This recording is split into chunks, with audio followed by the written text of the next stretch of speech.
පාඩේ ඔබ එකතු වෙලා ඉන්නේ අපස සාමාන්‍ය පෙළ විෂය ධාරාව යටතේ කොමර්ස් කියන විෂය ධාරාවට එහෙම නැත්නම් අපි වඩාත් නිවැරදිව අපේ විෂය කතා කරොත් එහෙම ව්‍යාපාර හා ගිණුම් කරන අධ්‍යයනය කියන විෂයට අදාළව විෂය ප්‍රතිපෝෂණ වැඩසටහන් අධ්‍යාපන මාලාවකට. එහෙනම් මුලින්ම අපි ගත්තොත් එහෙම වර්තමාන ලෝක සෞඛ්‍ය තත්ත්වයත් එක්ක ඔබට මේ වෙද්දී ඔබගේ අධ්‍යාපන කටයුතු අඩාල වෙලා තියෙන්න පුළුවන්. එහෙමත් නැත්නම් ඔබ මොනවා හරි උත්සාහයක් අරගෙන ඒවා හොඳින් කරගෙන යනවා වෙන්න පුළුවන්. ඔබ සියලු දෙනාටම අපි මේ වැඩසටහන කරන්න බලාපොරොත්තු වෙන්නේ එළඹෙන තවත් නොබෝ දිනකින් ආරම්භ වන අපස සාමාන්‍ය පෙළ විභාගයේ වෙනුවෙන් ඔබගේ විභාගයට උසස් ප්‍රතිඵලයක් ලබා ගැනීම සඳහා අත්වලක් ලබා දීම වෙනුවෙන්.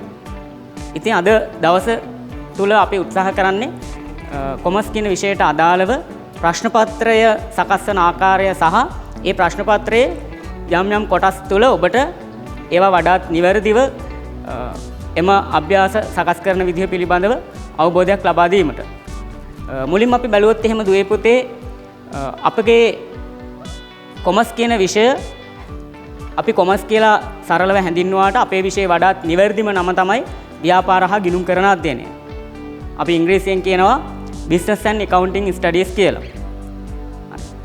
එහෙනම් මෙන්න මේ විෂය අපි සරලව කොමර්ස් කියලා කිව්වට අපේ විෂය සකස් වෙලා තියෙන්නේ ප්‍රධාන විෂය ධාරාවන් දෙකකින්.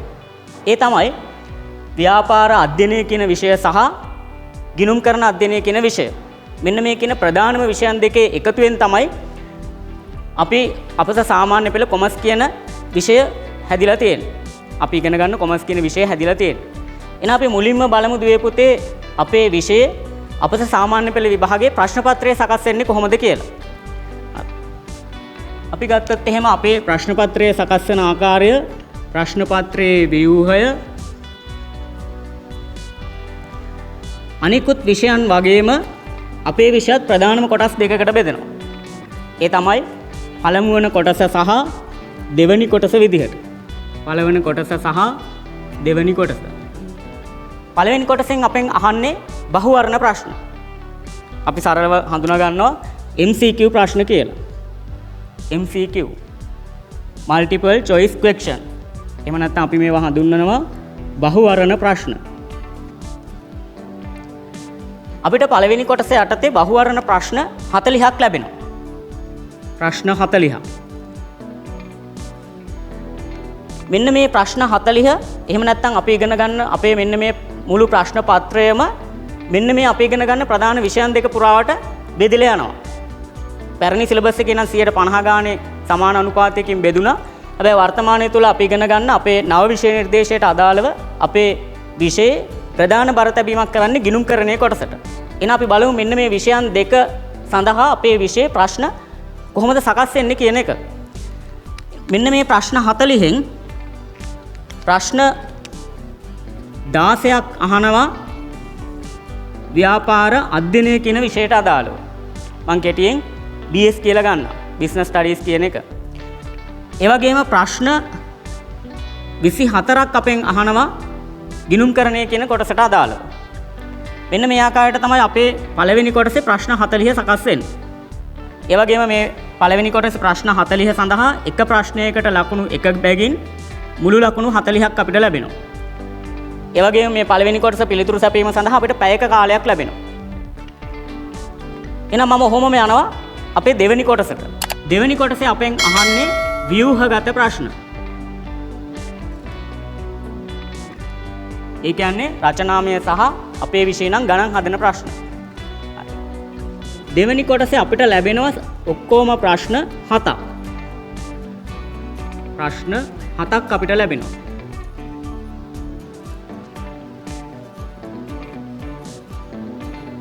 මෙතනින් මෙන්න මේ පළමුවෙනි ප්‍රශ්නය අනිවාර්ය ප්‍රශ්නයක්. අනිවාර්ය ප්‍රශ්නය.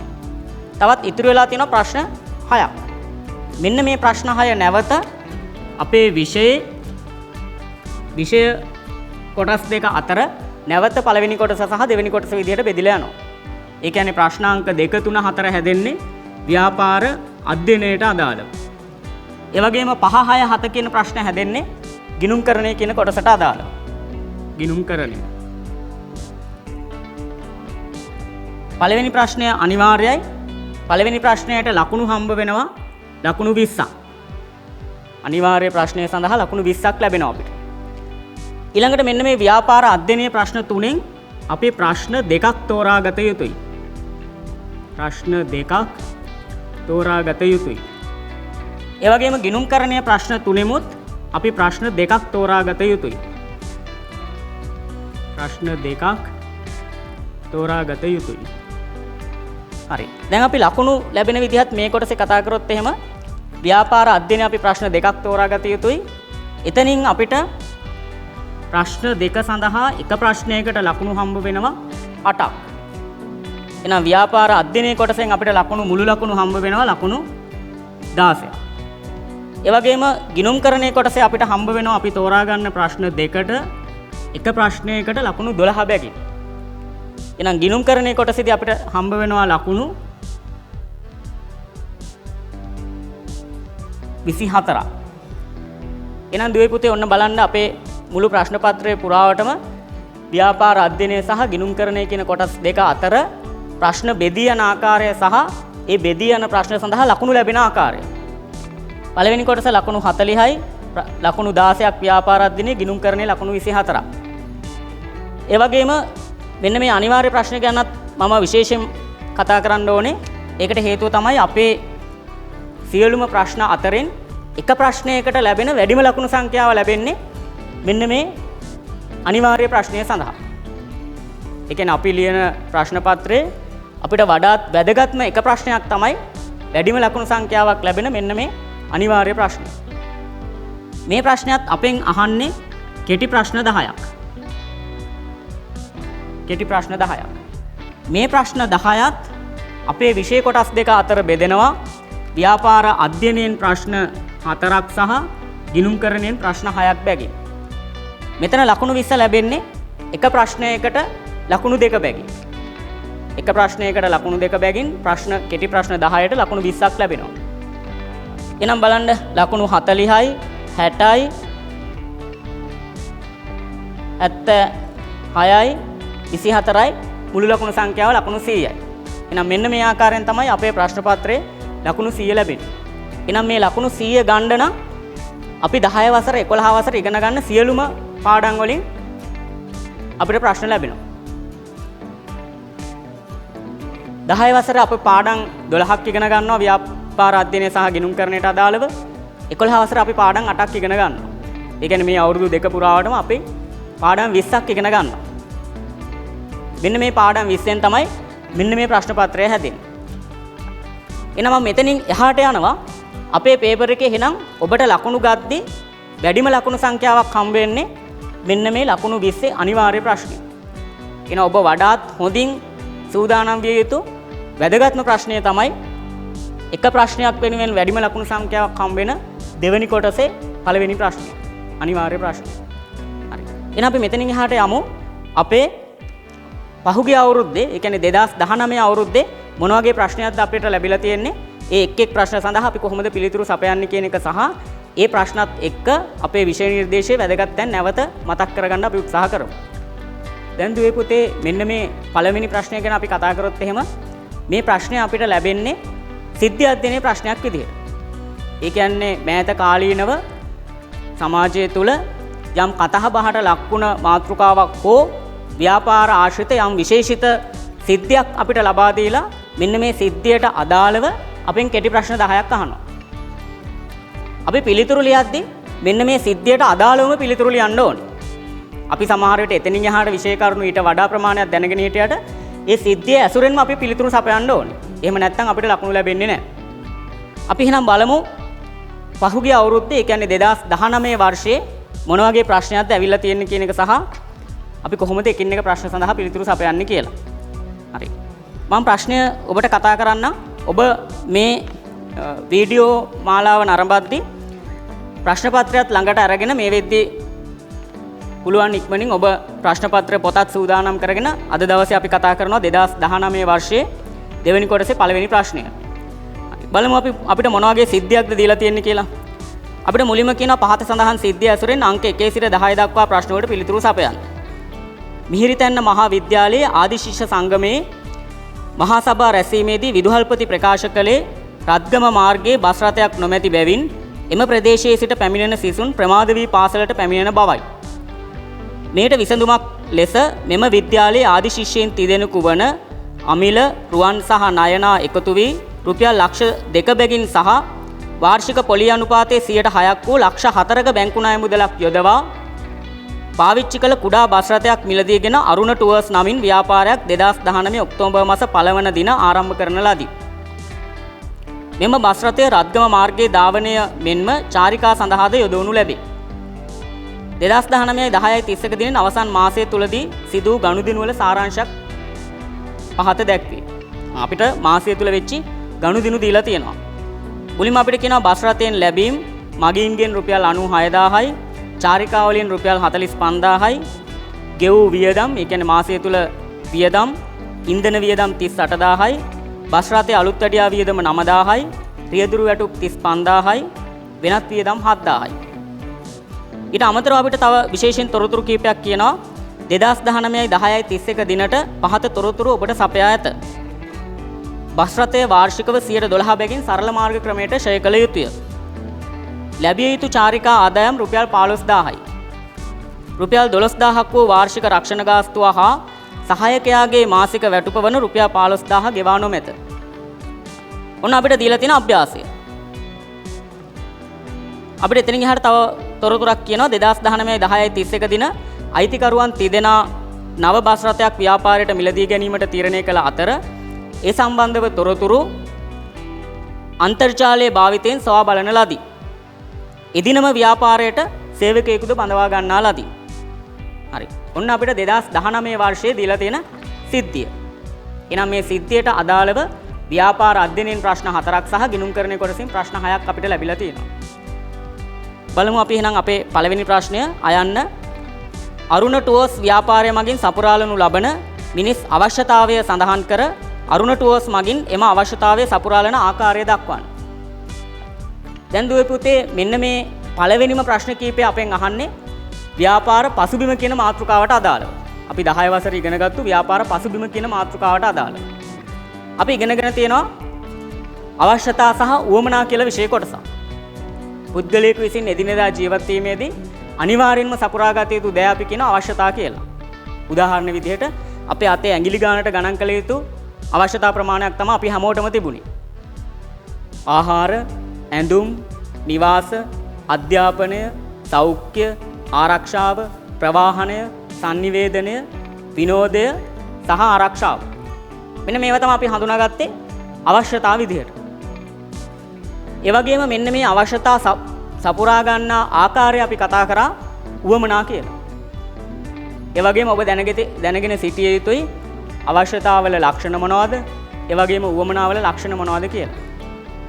අපි මේ විෂය කරුණුත් නැවත මතක් කර ගනිමින්ම මේ ප්‍රශ්නේ සාකච්ඡා කරමු. අවශ්‍යතා කියන එක අපි කතා කරා ඔන්න බලන්න නිර්වචනය ඇතුළෙන්ම අපි කතා කරා මේවා ඕනෙම පුද්ගලෙක් අනිවාර්යයෙන්ම සපුරාගත යුතුයි. අවශ්‍යතාවල පළවෙනිම ලක්ෂණය තමයි අත්‍යවශ්‍යයි. ඒ කියන්නේ මේ අවශ්‍යතා සපුරා ගැනීමකින් තොරව පුද්ගලයෙකුට ජීවත් විය නොහැකි තරම්. උදාහරණ විදිහට අපි ගමු ආහාර කියන එක. ආහාර ගැනීමෙන් තොරව මට ජීවත් වෙන්නත් බෑ, ඔබට ජීවත් වෙන්නත් බෑ. අනිවාර්යයෙන්ම සපුරාගත යුතුයි. ඊළඟට ඇඳුම්, නිවාස. මෙන්න මේ අවශ්‍යතා තුන අපි හඳුනාගත්තා මූලික අවශ්‍යතා කියලා. මූලික අවශ්‍යතා සපුරාගත් පසුව තමා මිනිසෙකු ඊළඟට Tamanda අවශ්‍ය දේවල් සපුරා ගැනීමට උත්සාහ කරන්නේ. එහෙනම් අනිකුත් අවශ්‍යතා අපි කියනවා ද්විතීක අවශ්‍යතා කියලා. මූලික අවශ්‍යතා සහ ද්විතීක අවශ්‍යතා. මේ ප්‍රශ්නේ අපෙන් අහන්නේ මෙන්න මේ සිද්ධියේ සඳහන් අවශ්‍යතාවය මොකක්ද කියලා. එහෙමත් නැත්නම් අපිට කියන්නේ අරුණ ටුවර්ස් ව්‍යාපාරය මගින් සපුරාලනු ලබන මිනිස් අවශ්‍යතාවය සඳහන් කර. අරුණ ටුවර්ස් මගින් එම අවශ්‍යතාවය සපුරාලන ආකාරය දක්වන්න.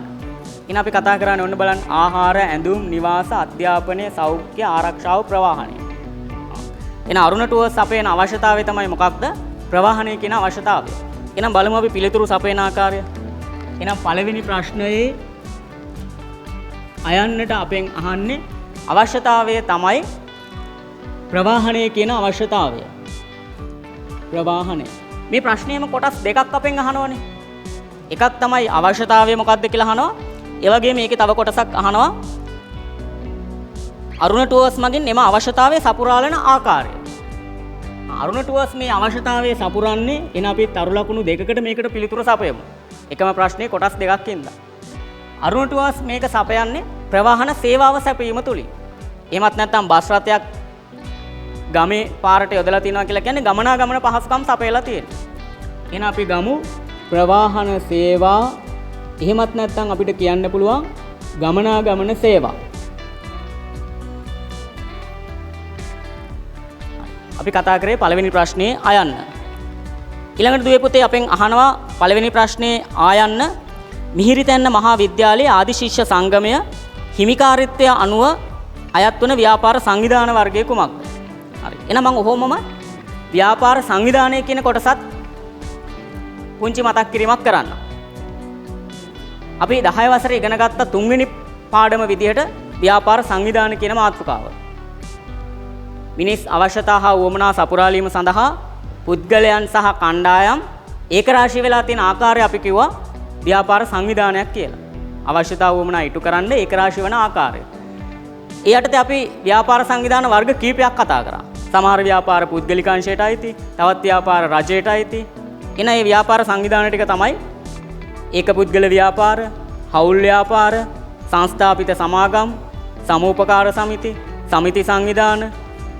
ඊළඟට අපි කතා කරා රජයට අයිති ව්‍යාපාරය යටතේ රාජ්‍ය දෙපාර්තමේන්තු, රාජ්‍ය සංස්ථා සහ රාජ්‍ය සමාගම්. ඒ වගේම මෙන්න මේ පොදුවේ කතා කරපු ව්‍යාපාර සංවිධාන මූලික පදනම් කීපයක් ඔස්සේ අපි එතනින් එහාට වර්ග කරා. ඔබට මතක ඇති දුවේ පුතේ අපි ප්‍රධාන පදනම් 3ක් යොදාගෙන මේවා වර්ග කරා. පළවෙනි පදනම තමයි හිමිකාරීත්වය මත. එහෙම නැත්නම් අයිතිය අනුව.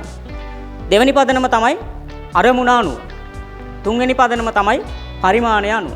එහෙනම් ඔන්න ඔය පදනම් 3 සම්බන්ධයෙන්ුත් අපෙන් මොනවා හරි ප්‍රශ්නයක් අහනවා. පළවෙනි කොටසේ වගේම දෙවෙනි කොටසේ. එහෙනම් මෙතන අපිට කියන්නේ මිහිරිතැන්න මහා විද්‍යාලයේ ආදි ශිෂ්‍ය සංගමය අයිති වන ව්‍යාපාර සංවිධානය අයිති වන ව්‍යාපාර සංවිධාන වර්ගය. මේක ඇවිල්ලා සංගමයක්. එහෙනම් මෙන්න මේ වගේ සංගම් අපි හඳුනාගන්නේ සමිති සංවිධාන විදිහට. හැබැයි මෙතනින් අහන්නේ ඔන්න ඔය පිළිතුර නෙමෙයි. සමිති සංවිධානයක් කියන එක නෙමෙයි. බොහෝ දෙනෙක් ගිය වර්ෂයේ පිළිතුර සපයලා තිබ්බේ සමිති සංවිධාන කියලා. හැබැයි සමිති සංවිධාන අයත් වන හිමිකාරීත්වය අනුව අයිති වෙන ව්‍යාපාර සංවිධාන වර්ගය. එහෙනම් සමිති සංවිධාන හිමිකාරීත්වය අනුව අයිති වෙන්නේ පෞද්ගලික අංශයේ ව්‍යාපාර වලට. හිමිකාරීත්වය කියන පදනම මත අපි ව්‍යාපාර සංවිධාන ප්‍රධාන ආකාර දෙකකට වර්ග කරා. එකක් තමයි පෞද්ගලික අංශයට අයිති ව්‍යාපාර, අනෙක් වර්ගය තමයි රාජ්‍ය එහෙම නැත්නම් අපි කියනවා පොදු අංශයට අයිති ව්‍යාපාර කියලා. එහෙනම් මෙතන පිළිතුර තමයි එහෙනම් මොකක්ද? පෞද්ගලික අංශයට අයත් ව්‍යාපාර. එහෙනම් දෙවෙනි ප්‍රශ්නයට මම පිළිතුර ලියන්නම්. ආයන්න පෞද්ගලික අංශයට අයත්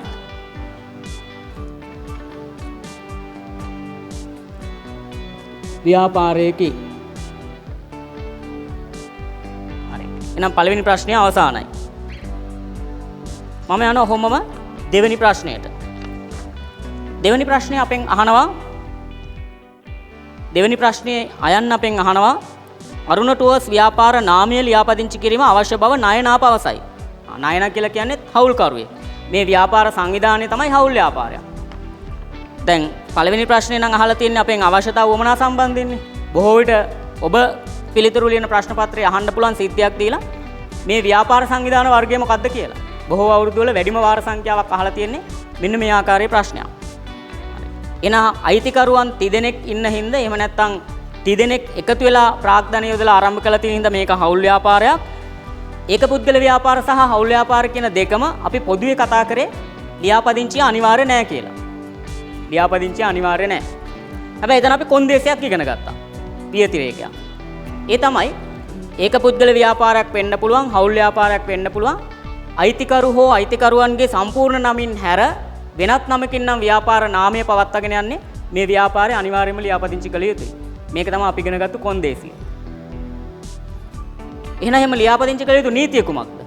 ඒ නීතිය තමයි 1918 අංක 6 දරන ව්‍යාපාර නාම ආඥා පනත. වර්තමානයේ අපි මේක ව්‍යාපාර නාම ප්‍රඥප්තිය කියලාත් හඳුන්වනවා. එන අපේ පිළිතුරට අනුව මේ ප්‍රශ්නයට අනුව ණයන කියන්නේ මොකක්ද? අරුණ ටුවර්ස් ව්‍යාපාර නාමය ලියාපදිංචි කිරීම අවශ්‍ය බව.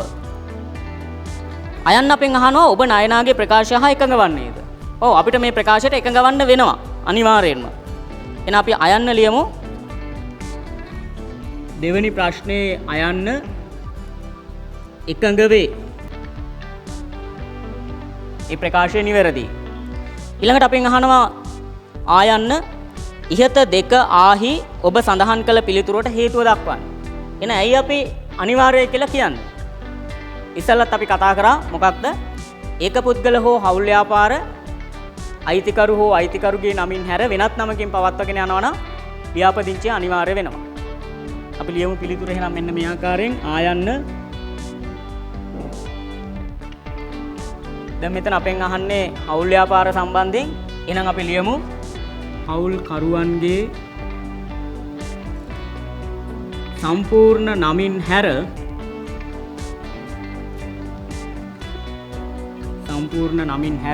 එනම් මේ පිළිතුරටම අපි ලියනවා මේ ව්‍යාපාරය නාමය එකට නම් කරලා තියෙන්නේ කොහොමද කියලා.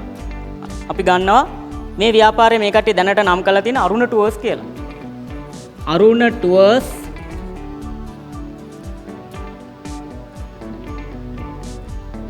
යන නමින් පවත්වාගෙන යන බැවින් අපි ලියමු අර නීතියත්. මොකක්ද නීතිය? 1918 අංක 6 දරන ව්‍යාපාර නාම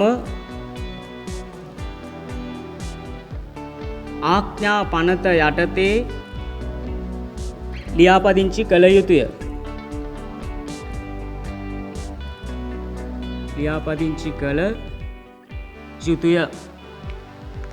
හරි. එහෙනම් අපි ප්‍රශ්න දෙකක් අවසానයි. ඊළඟට අපි යනවා තුන්වෙනි ප්‍රශ්නයට. තුන්වෙනි ප්‍රශ්නේ අපෙන් අහන්නේ මෙන්න මේ වගේ ප්‍රශ්නයක්. තුන්වෙනි ප්‍රශ්නේ අපෙන් අහනවා ව්‍යාපාරයක අභ්‍යන්තර පරිසර සාධක දෙකක් නම් කර ඒවා සඳහා නිදසුන් සිද්ධියේ සඳහන් අරුණ ටුවර්ස් ව්‍යාපාරය ඇසුරෙන් ලියන්න. පිළිතුරු සැපයීම සඳහා පහත ආකාරයේ වගුවක් භාවිතා කරන්න. ඔන්න අපිට ආකෘතියක් දීලා තියෙනවා. අභ්‍යන්තර පරිසර සාධක වම් පැත්තේ දීලා තියෙනවා. නිදසුන් දකුණු පැත්තෙන් ලිවිය යුතුයි. මෙන්න මේ ආකාරයේ ආකෘතියක් අපිට දීලා තියෙනවා. මුලින්ම අපි මතක් කරගමු ව්‍යාපාර පරිසරය සම්බන්ධයෙන්. මේකත් අපි 10 වසරේ ව්‍යාපාර පසුබිම කියන මාතෘකාව යටතේ ඉගෙනගත්තු කොටසක්. ව්‍යාපාර පරිසරය කියලා කියන්නේ පරිසරය කියලා කිව්ව ගමන් අපිට මතක් වෙන්නේ වටපිටාව. එහෙනම් ව්‍යාපාර පරිසරය කියලා කියන්නේ ව්‍යාපාරයක වටපිටාව. ඒ කියන්නේ ව්‍යාපාරයක් කරගෙන යද්දි මෙන්න මේ ව්‍යාපාරයට ඍජුව සහ වක්‍රාකාරයෙන් බලපාන සාධක ගොඩක් තියෙනවා. මෙන්න මේ සාධක වලින් සැදුම්ලත් පරිසරය තමයි අපි හඳුනාගත්තේ ව්‍යාපාර පරිසරය කියලා. අපි මෙන්න මෙහෙමයි දුවේ පුතේ එක නිර්වචනය කරේ. ව්‍යාපාරයකට ඍජුව සහ වක්‍රාකාරයෙන් බලපෑම් කරනු ලබන සාධක සමූහයකකින් සැදුම්ලත් ව්‍යාපාර වටපිටාව අපි කියනවා ව්‍යාපාර පරිසරය කියලා. මෙන්න මේ ව්‍යාපාර පරිසරය අපි ප්‍රධාන කොටස් දෙකකට බෙදුවා. එකක් තමයි අභ්‍යන්තර පරිසරය, අනිත් එක බාහිර පරිසරය. ඒ කියන්නේ ව්‍යාපාරයකට බලපෑම් කරන ඇතැම් සාධක තියෙන ව්‍යාපාරය ඇතුළෙම. ඒ සාධක ටික අපි හඳුනාගත්ත ප්‍රධාන පාර්ශ්ව තුනක් තමයි ඒ යටතේ අපි කතා කරේ. අයිතිකරුවන්, කළමනාකරුවන් සහ සේවකයන්. ඒ වගේම ව්‍යාපාරයකට බලපෑම් කරන බාහිර පරිසර සාධක. මේ යටතේ ප්‍රධාන පාර්ශවයන් තුනක් සහ වෙනත් බලවේග පහක් අපි කතා කරා. බාහිර පරිසරය යටතේ අපි හඳුනාගත්තු පාර්ශවයන් තමයි සැපයුම්කරුවන්, තරඟකරුවන් සහ ගනුදෙනුකරුවන්. ඒ වගේම වෙනත් බලවේග පහක් අපි කතා කරා. පරිසර සාධක පහක්: ආර්ථික පරිසරය, දේශපාලන පරිසරය, නෛතික පරිසරය, තාක්ෂණ පරිසරය සහ ගෝලීය පරිසරය කියලා. හරි. එහෙනම් මේ ප්‍රශ්නේ අපෙන් අහන්නේ මෙන්න මේ සිද්ධියේ සඳහන් අභ්‍යන්තර පරිසර සාධක දෙකක් සහ ඒවට සිද්ධියේ සඳහන් නිදසුනක්. අපි කතා කරානේ අභ්‍යන්තර පරිසරය යටතේ ප්‍රධාන පාර්ශ්ව තුනක් හඳුනාගත්තා: අයිතිකරුවන්, කළමනාකරුවන්, සේවකයන්. එහෙනම් මේ සිද්ධිය අපිට අයිතිකරුවන් ගැන කියනවා. මේක හවුල් ව්‍යාපාරයක්. ඒ හවුල් ව්‍යාපාරය ආරම්භ කරපු අයිතිකරුවන් ගැන අපිට කියනවා. එහෙනම් අපිට අයිතිකරුවන් ගන්න පුළුවන් එක පාර්ශවයකට. ඒ වගේම කළමනාකරුවන් ගන්නත් පුළුවන්. ඒකට හේතුව තමයි හවුල් ව්‍යාපාරයක අයිතිකරුවන්ම තමයි කළමනාකරණ කටයුතු කරන්නේ. එහෙනම් අපිට කළමනාකරුවන් කියන පිළිතුර ගන්නත් පුළුවන්. ඒ වගේම සේවකයන් කියන පිළිතුර ගන්නත් පුළුවන්. මේ සිද්ධියට අදාළව අපිට යම් යම් සේවකයන් ගැන කියනවා. උදාහරණ විදිහට මේක බස් රථයක් ධාවනය කරන ප්‍රවාහන සේවාවක්. එනම් බස් රථේ රියදුරු වැටුප් ගෙවලා තියෙනවා. එහෙනම් රියදුරු ඉන්නවා සේවකයෙක් විදිහට. ඒ වගේම අපිට කියනවා සහායකයාගේ වැටුප මේ වෙද්දි ගෙවලා නැල්ලු. එහෙනම් සහායකයා කියලා කියන්නේ සේවකයෙක්. එහෙනම් බලන්න අපිට පිළිතුරු සපයන්න දීලා තියෙන ආකෘතියත් එක්ක අපි මේකට පිළිතුර සපයන ආකාරය. අපිට වගුවක් දීලා තියෙනවා මෙන්න මේ ආකාරයට තුන්වෙනි ප්‍රශ්නේ.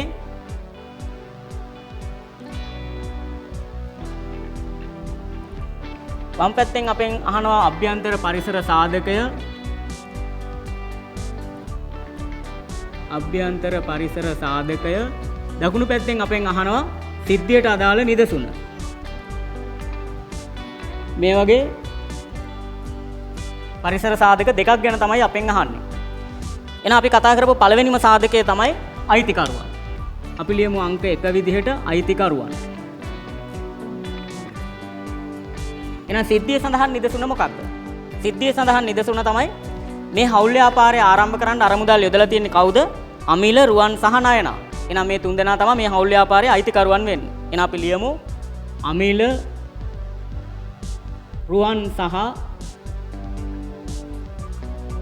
අමිල, රුවන් සහ නයනා. ඊළඟට අපි ගමු මෙතන අහන්නේ ප්‍රධාන වශයෙන් අපෙන් කරුණු දෙකක්. එන ඊළඟ කරුණ විදිහට අපි ගමු සේවකයන්. මේක අපිට කියනවා රියදුරු වැටුප් ගැන කියනවා, සහායකයාගේ වැටුප ගැන කියනවා. එහෙනම් සේවකයෝ දෙන්නෙක් ඉන්නවා මේ ව්‍යාපාරේ. එක්කෙනෙක් අපි ගමු රියදුරු, තව එක්කෙනෙක් අපි ගමු. අපිට දීලා තියෙන විදිහෙම අපි ඒක කතා කරමු. අපිට කියනවා සහායකයාගේ මාසික වැටුප කියලා. එහෙනම් අපි ගමු රියදුරු සහායක කියලා. රියදුරු සහායක. ඔන්න දෙවෙනි ප්‍රශ්නයට තුන්වෙනි ප්‍රශ්නයට අදාළ පරිසර සාධක දෙක සහ ඊට අදාළ නිදසුන් අපි ලියන ආකාරය. ඔබ හොඳින් මතක තියාගන්න දුවේ පුතේ, මේ වගේ ආකෘතියක් අපිට දීලා තියෙන වෙලාවට මෙන්න මේ ආකෘතියට අදාළවම අපි පිළිතුර සපයන්න ඕනේ. එහෙම නැත්නම් අපිට ලකුණු හම්බ වෙන්නේ නැහැ. අපිට කැමති විදිහට මේ පිළිතුර අපිට සපයන්න බෑ. හරි. එහෙනම් අපි යනවා හතරවෙනි ප්‍රශ්නය. හතරවෙනි ප්‍රශ්නේ අපෙන් අහන්නේ මෙම සිද්ධියේ සඳහන් sannivedana මාධ්‍යයක් සහ ඊට අදාළ sannivedana ක්‍රමයක් සඳහන් කරන්න. අපි යමු එහෙනම් හතරේ අයන්න. හතරවෙනි ප්‍රශ්නයේ අයන්න. sannivedana මාධ්‍යයක් හා ඊට අදාළ sannivedana ක්‍රමයක්. අපි සිද්ධිය නැවත සැරයක් බැලුවොත් එහෙම මේ සිද්ධිය අපිට කියනවා sannivedanaya කියලා අපි කතා කරේ. sannivedanaya කියන මාතෘකාව අපි ඉගෙන ගත්තේ ව්‍යාපාර වලට සහාය වෙන උපකාරක සේවාවක් විදිහට. ව්‍යාපාර කටයුතු සඳහා එහෙම නැත්නම් වෙළඳාම සඳහා සහාය වෙන සේවාවන් අපි හඳුනාගත්තා sannivedanaya කියලා. උපකාරක සේවාවන් කියලා. ඒ වගේ අපි උපකාරක සේවාවන්, ප්‍රධාන උපකාරක සේවාවන් 4ක් ගැන 11 ශ්‍රේණියේදී ඉගෙන ගත්තා. ඒ තමයි බැංකු සේවා, රක්ෂණ සේවා, ප්‍රවාහන සේවා සහ sannivedana සේවා. ඔන්න sannivedanaya සම්බන්ධයෙන් තමයි මෙතන අපිට ප්‍රශ්නය අහන්නේ. sannivedanaya කියලා කිව්වේ පුද්ගලයන් හා කණ්ඩායම් අතර සිදු කරනු ලබන තොරතුරු හුවමාරු කිරීම. සරලව. එහෙනම් මෙතන තොරතුරු හුවමාරු කිරීම සම්බන්ධයෙන් අපිට මොනවද කියන්නේ? එකක් අපිට කියනවා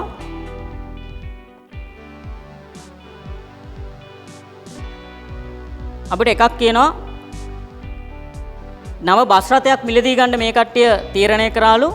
ඒ සම්බන්ධයෙන් තොරතුරු අන්තර්ජාලයේ භාවිතයෙන් සොයා බැලුවා කියලා. එහෙනම් අන්තර්ජාලයේ භාවිතයෙන් නව බස් රථයක් මිලදී ගැනීම සම්බන්ධ තොරතුරු හොයලා බලලා තියෙනවා. එහෙනම් මෙතන අපිට ගන්න පුළුවන් එකක් තමයි අන්තර්ජාල භාවිතයෙන්. අන්තර්ජාලය කියලා කියන්නේ විද්‍යුත් මාධ්‍යයක්. එහෙනම් මෙතන අපෙන් ප්‍රශ්නේ මේ කොටස් දෙකම අහනවානේ. මාධ්‍ය සහ ඊට අදාළව sannivedana ක්‍රමය අපෙන් අහනවා. මේකත් අපිට ඕනනම් පෙර පරිදිම වගුවක් ආකාරයට පිළිතුරු ලියන්න පුළුවන්. අපි මෙහෙම පිළිතුරු උත්තරේ ලියමු එකට. sannivedana මාධ්‍යයක් හා sannivedana ක්‍රමය. එහෙනම් මෙතනත් මම ඒ ආකාරයෙන්ම වගුවක් ගන්නවා. මේ වගේ පිළිතුරු ලියද්දී අපිට පිළිතුර වඩාත් පැහැදිලිව සපයන්න පුළුවන්. එහෙනම් මම වම් පැත්තට ගන්නවා sannivedana මාධ්‍ය. දකුණු පැත්තට මම ගන්නවා sannivedana ක්‍රමය.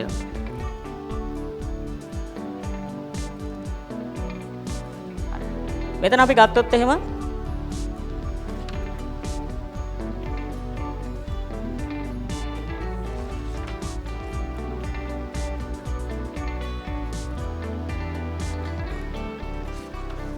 එකක් තමයි අන්තර්ජාලය හරහා තොරතුරු ලබාගත්තු එක. ඊළඟ එක තමයි අපිට මේ සිද්ධිය ආරම්භයේදීම කියනවා මිහිරිතැන්න මහා විද්‍යාලයේ ආදි ශිෂ්‍ය සංගමයේ මහා සභා රැස්වීමේදී විදුහල්පති ප්‍රකාශ කළේ. එනගොන්න මෙතනත් තියෙන්නේ තොරතුරු හොමාරු කිරීම. විදුහල්පති ඒ ආදි ශිෂ්‍ය සංගමයේ සමාජිකයන්ට කරුණු ඉදිරිපත් කරලා තියෙනවා. sannivedanaya ප්‍රධාන අපි කතා කරා sannivedanayak හැදිලා තියෙන්නේ ප්‍රධාන ස්වරූපයන්ගෙන්. මේ ස්වරූපයන් අපි හඳුනාගත්තා. වාචික මාධ්‍යයක් වෙන්න පුළුවන්, ලිඛිත මාධ්‍යයක් වෙන්න පුළුවන්. එහෙම නැත්නම් විද්‍යුත් මාධ්‍යයක් වෙන්න පුළුවන්. එහෙම නැත්නම් සංකේත හා සංඥා හරහා තොරතුරු හුමාරු කර ගැනීමක් වෙන්න පුළුවන්. එහෙනම් sannivedana මාධ්‍ය විදිහට අපි හඳුනාගමු. මොකක්ද මෙන්න මේ තොරතුරු හුමාරු කිරීම සඳහා පාවිච්චි කරපු ස්වරූපය කියන එක. එහෙනම් මෙතන එකක් අපි හඳුනාගත්තා වාචික sannivedana ක්‍රමයක් තිබුණා. මම ගන්නම් දකුණු පැත්තේ sannivedana ක්‍රමය කියන එක වාචික sannivedanaya.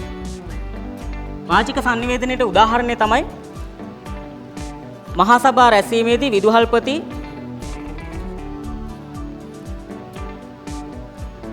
තොරතුරු ඉදිරිපත් කරලා තියෙනවා.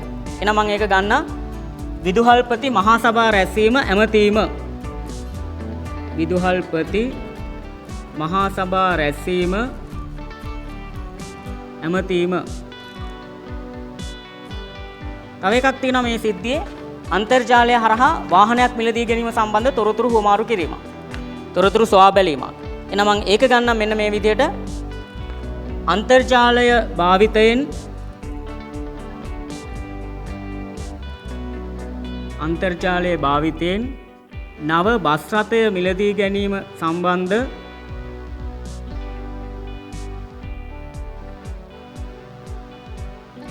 තොරතුරු සොයා බැලීම.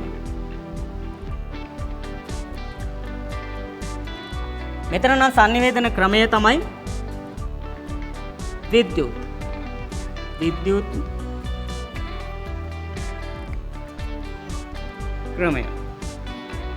එහෙනම් අපි කතා කරේ 4 වෙනි ප්‍රශ්නය. එහෙනම් දුවේ පුතේ මෙන්න මේ ප්‍රශ්න 10න් ව්‍යාපාර අධ්‍යයනයට අදාළව අපෙන් අහනවා කියලා අපි කතා කරේ ප්‍රශ්න 4ක්. එහෙනම් ව්‍යාපාර අධ්‍යයනයේ ප්‍රශ්න 4ම අපි සාකච්ඡා කරා. එහෙනම් මෙතනින් එහාට අපිට තියෙන්නේ ගිණුම්කරණයට අදාළ ප්‍රශ්න. ගිණුම්කරණයට අදාළ ප්‍රශ්න. එහෙනම් අපි බලමු පස්වෙනි ප්‍රශ්නේ අපෙන් මොන වගේ ප්‍රශ්නයක්ද අහලා තියෙන්නේ කියලා. පස්වෙනි ප්‍රශ්නේ සිට අපෙන් අහන්නේ ගිණුම්කරණය කියන කොටස. ගිණුම්කරණය කියන කොටසෙත් අපි ගිණුම්කරණය යටතේ ඉගෙනගත්තු මූලික දේවල් වලින් තමයි බොහෝ විට මේ ප්‍රශ්න අපෙන් අහන්නේ. 4, 5, 6, 7 මෙන්න මේ 10 දක්වා ප්‍රශ්න අපෙන් අහන්නේ. ගිණුම්කරණය හැඳින්වීම, ගිණුම්කරණය සමීකරණය, මූලික සටහන් පොත් මෙන්න මේ මාතෘකාවලින්. එහෙනම් අපි බලමු පස්වෙනි ප්‍රශ්නය. පස්වෙනි ප්‍රශ්නේ අපෙන් අහන්නේ 2019යි 10යි එක දිනට අරුණ ටුවර්ස් ව්‍යාපාරයේ ගිණුම් කරන සමීකරණයේ වටිනාකම් සහිතව ලියන්න. අනිවාර්යයෙන්ම මෙන්න මේ ප්‍රශ්න 10න් එක ප්‍රශ්නයක් ගිණුම් කරන සමීකරණය සම්බන්ධයෙන් අපෙන් අනිවාර්යයෙන්ම අහනවා. එහෙනම් අපෙන් අහලා තියෙන්නේ මේ වගේ ප්‍රශ්න වලදී අපි විශේෂයෙන්ම බලන්න ඕනේ දිනය. කවදාටද මේ සමීකරණය අපෙන් අහන්නේ කියන එක. එහෙනම් මේ ප්‍රශ්නේ නම් අපෙන් අහලා තියෙන්නේ 2019යි 10යි 1. 2019යි 10යි 1 කියලා කියන්නේ මේ ව්‍යාපාරය ආරම්භ කරපු ආරම්භක දිනය. එන ආරම්භක දිනට තමයි ගිණුම් කරන සමීකරණය අපෙන් අහන්නේ.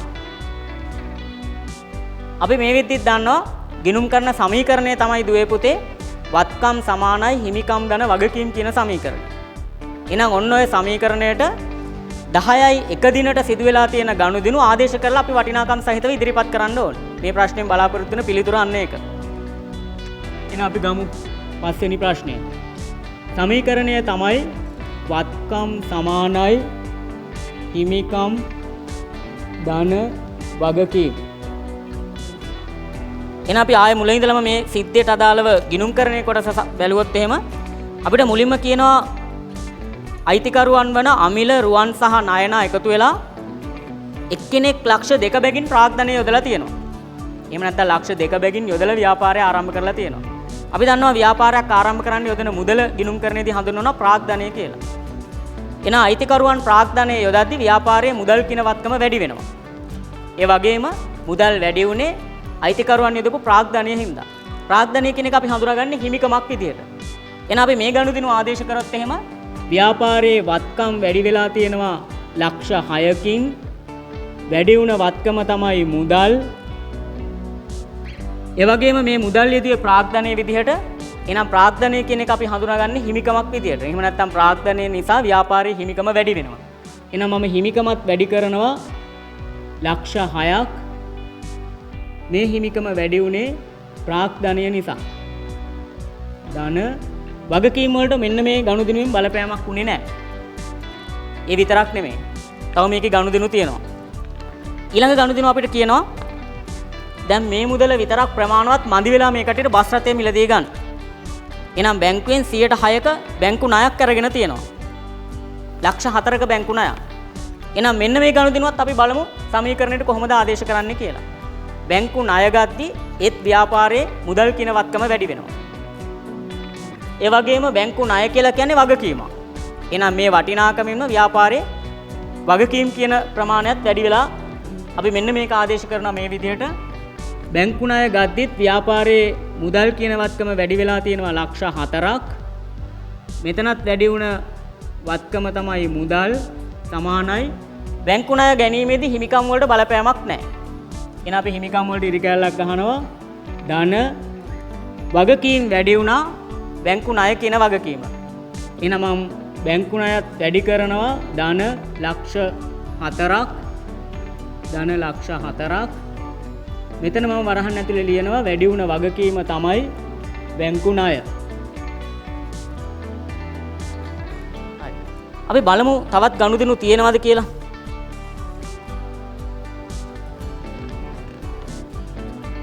ආරම්භක දිනට අපිට මෙච්චරයි ගනුදෙනු කියන්නේ. එතනින් එහාට අපිට තව ගනුදෙනු ගොඩක් කියනවා. හැබැයි ඒවා මාසය තුල වෙච්ච ගනුදෙනු. එහෙනම් අපෙන් අහන්නේ 10යි එක දිනට ගිණුම් කරන සමීකරණය. එහෙනම් මෙච්චරයි අපිට තොරතුරු දීලා තියෙන්නේ. එහෙනම් අපි බලමු අවසාන පිළිතුර ගන්න කොහොමද කියලා. අපි අවසාන වශයෙන් මෙන්න මේ වත්කම් හිමිකම් සහ වගකීම් එකතු කරලා අවසාන ශේෂයන් නිරූපණය කරන්න ඕන. වත්කම් වල එකතුව ගත්තොත් එහෙම ලක්ෂ 6යි ලක්ෂ 4යි කියලා කියන්නේ ලක්ෂ 10යි. ඒ වගේම ගිණුම් කරණයේදී ඔබ අනිවාර්යයෙන්ම මතක තියාගන්න ඕනේ දුවේ පුතේ දහස් සංඛ්‍යාවලට කමා දාන්න. ඒකට අපිට වරදින්න තියෙන ඉඩ ප්‍රමාණය අඩුයි. ඒ වගේම ආරම්භයේ හිමිකම ලක්ෂ 6යි. ආරම්භක දිනට වගකීම් තියෙනවා ලක්ෂ 4ක්. මේ සමීකරණයේ ගනුදෙනු සියල්ල ආදේශ කරාට පස්සේ අපි බලන්න ඕනේ වත්කම් වල එකතුව හිමිකම් සහ වගකීම් වල එකතුවට සමාන වෙලාද කියලා. එහෙමත් නැත්නම් සමාන ලකුණෙන් වම් පැත්තේ එකතුව සමාන ලකුණෙන් දකුණු පැත්තේ එකතුවට සමාන වෙලාද කියන එක. බැරි වෙලා හරි අපි ආදේශ කරපු ගනුදෙනු තුල මේ දෙපැත්තම සමාන වෙලා නැත්තම් අපි ආදේශ කරපු පිළිතුර වැරදි. එහෙනම් අපිට ලැබිලා තියෙනවා බලන්න වත්කම් පැත්ත එකතුව ලක්ෂ 10යි හිමිකම් සහ වගකීම් එකතු කරොත් ඒත් ලක්ෂ 10ක්. සරල සමීකරණයක්. අපි වැඩිපුර අවධානය යොමු කරන්න ඕනේ අපෙන් අහන දිනේ මොනවා කවදද ඒ දිනේට අදාළව සිදු වෙලා තියෙන ගනුදෙනු මොනවද කියන එක. එහෙනම් අපි යමු ඊළඟ ප්‍රශ්නයට. ඊළඟ ප්‍රශ්නය අපෙන් අහන්නේ 6 වෙනි ප්‍රශ්නය. 6 වෙනි ප්‍රශ්නේ අයන්න අරුණ ටුවර්ස් ව්‍යාපාරයේ රියදුරට වැටුප් ගෙවීමට අදාළ දිත්ත සටහන ලියන්න. ඔන්න දිත්ත සටහන. දිත්ත සටහනක් කියලා කියන්නේ දුවේ පුතේ අපි ඉගෙන ගත්තා කිසියම් ගනුදෙනුවක් ගිණුම්ගත කිරීමට අදාළව හරකල යුතු ගිණුම සහ බැරකල යුතු ගිණුම අපි සාරාංශගතව ඉදිරිපත් කරනවා නම් මේකට අපි කියනවා දිත්ත සටහනක්. එහෙමත් නැත්නම් ජර්නල් සටහනක් කියලා. අපෙන් අහන්නේ ගනුදෙනුව තමයි අරුණ ටුවර්ස් ව්‍යාපාරයේ රියදුරට වැටුප් ගෙවීමට අදාළ දිත්ත සටහන. අපි බලමු. එහෙනම් සිද්ධියට අදාළව වියදම් දිහා අපි බැලුවොත් එහෙම සිද්ධිය අපිට ගෙවූ වියදම් යටතේ තියෙනවා රියදුරු වැටුප් කියලා 35000ක්. දැනටමත් 35000ක් වැටුප් ගෙවලා. වැටුප් කියලා කියන්නේ වියදමක්. වැටුප් කියලා කියන්නේ වියදමක්. ඒ වගේම 35000 අපි මුදලින් ගෙවලා තියෙනවා. එහෙනම් මුදල් කියලා කියන්නේ වත්කමක්. එහෙනම් මේ ගනුදෙනුව බලපාලා තියෙන්නේ වත්කම් වලට සහ වියදම් වලට. මුදල් කියන වත්කම අඩු වෙලා.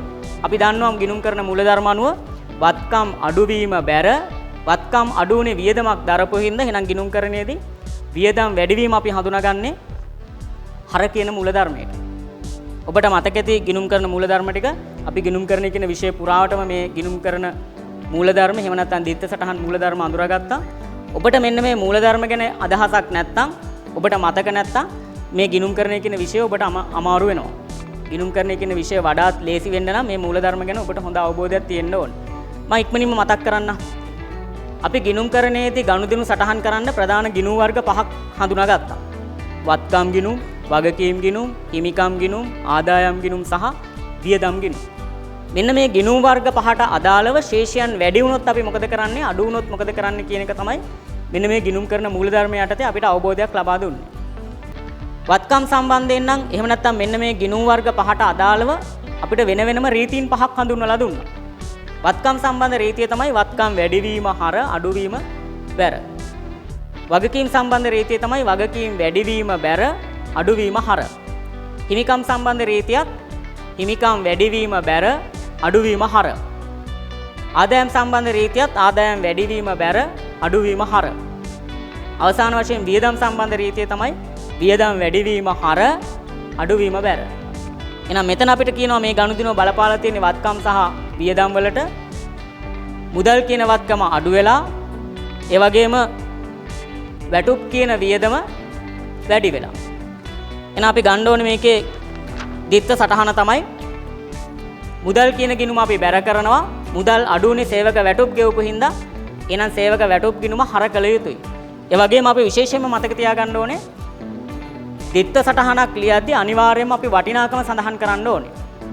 වටිනාකම සඳහන් නොකළොත් අපිට ලකුණු ලැබෙන්නේ නැහැ. අපි ලියමු එහෙනම් අපෙන් අහන්නේ 6 වෙනි ප්‍රශ්නේ අයන්න. 6 වෙනි ප්‍රශ්නේ අයන්න. සේවක වැටුප් ගිණුම හර සේවක වැටුප් ගිණුම හර වටිනාකම අපි ගන්නවා. අපිට මේකේ දීලා තියෙන වටිනාකම රුපියල් 35000යි. ඒ වගේම මුදල් අඩු වුණා. එහෙනම් මුදල් ගිණුම අපි බැර කළ යුතුයි. මුදල් ගිණුම බැර 35000යි. එන ඔබ මතක තියාගන්න දුවේ පුතේ ඔන්න මම නැවතත් කියනවා මේ වගේ දිත්ත සටහනක් ලියන්න අපේ පේපර් එකේ කොහේ හරි තැනක තියෙනවා. එහෙම දිත්ත සටහනක් ලියද්දී අපිට කිව්වත් නැතත් අනිවාර්යයෙන්ම අපි වටිනාකම සඳහන් කරන්න ඕනේ. වටිනාකම සඳහන් කරේ නැත්නම් අපිට ලකුණු හම්බ වෙන්නේ නැහැ. හරි. කොහොම මම යනවා ආයන්න. 6 වෙනි ප්‍රශ්නේ ආයන්න.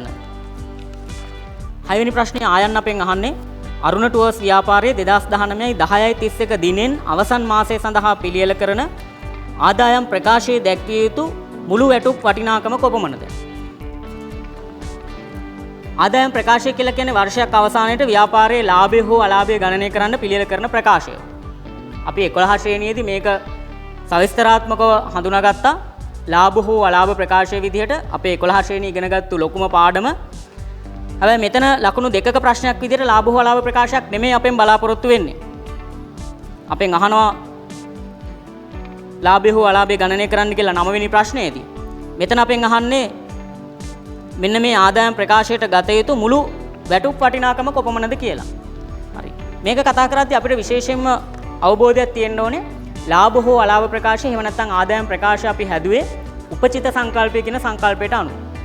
උපචිත සංකල්පය කියන එකේ අදහස තමයි වියදමක් සලකද්දී අපි මෙතෙක් මුදලින් කොපමණ ප්‍රමාණයක් ගෙවලා තිබ්බත් අපේ වර්ෂයේ වියදම විදිහට ගත යුත්තේ වර්ෂයට අදාළ නියමිත වටිනාකම. ඒ වගේම ආදායමක් සලකද්දී මෙතෙක් කොපමණ ප්‍රමාණයක් ලැබිලා තිබුණත් අපි වර්ෂයේ ආදායම විදිහට ගත යුත්තේ වර්ෂයට අදාළ නිවැරදි වටිනාකම. දැන් මෙතන අපිට කියනවානේ සිද්ධිය කතා කරගෙන යද්දී සහායකයාගේ මාසික වැටුප වන 15000ක් ගෙවානු මැත. සහායකයාට මේ මාසය තුලදී ඔක්තෝබර් මාසය තුලදී පඩි ගෙවන්න ඕනේ රුපියල් 15000ක්. හැබැයි අපි තාම මේක ගෙවලා නැහැ. එහෙනම් ගෙව්වේ නැතත් මේක අදාළ කාල සීමාවට අදාළ වියදමක් නම් අපි අදාළ කාල සීමාවේ වියදම් වියදමක් විදිහට හඳුනා ගන්න ඕනේ. එහෙනම් මෙන්න මේක තමයි උපචිත සංකල්පය කියන එකේ අදහස. ඔන්න බලන්න සරලව දැනටමත් රියදුරට වැටුප් ගෙවලා තියෙනවා 35000ක්. හැබැයි සහායකයාගේ වැටුප 15000 තාම ගෙවලා නැහැ.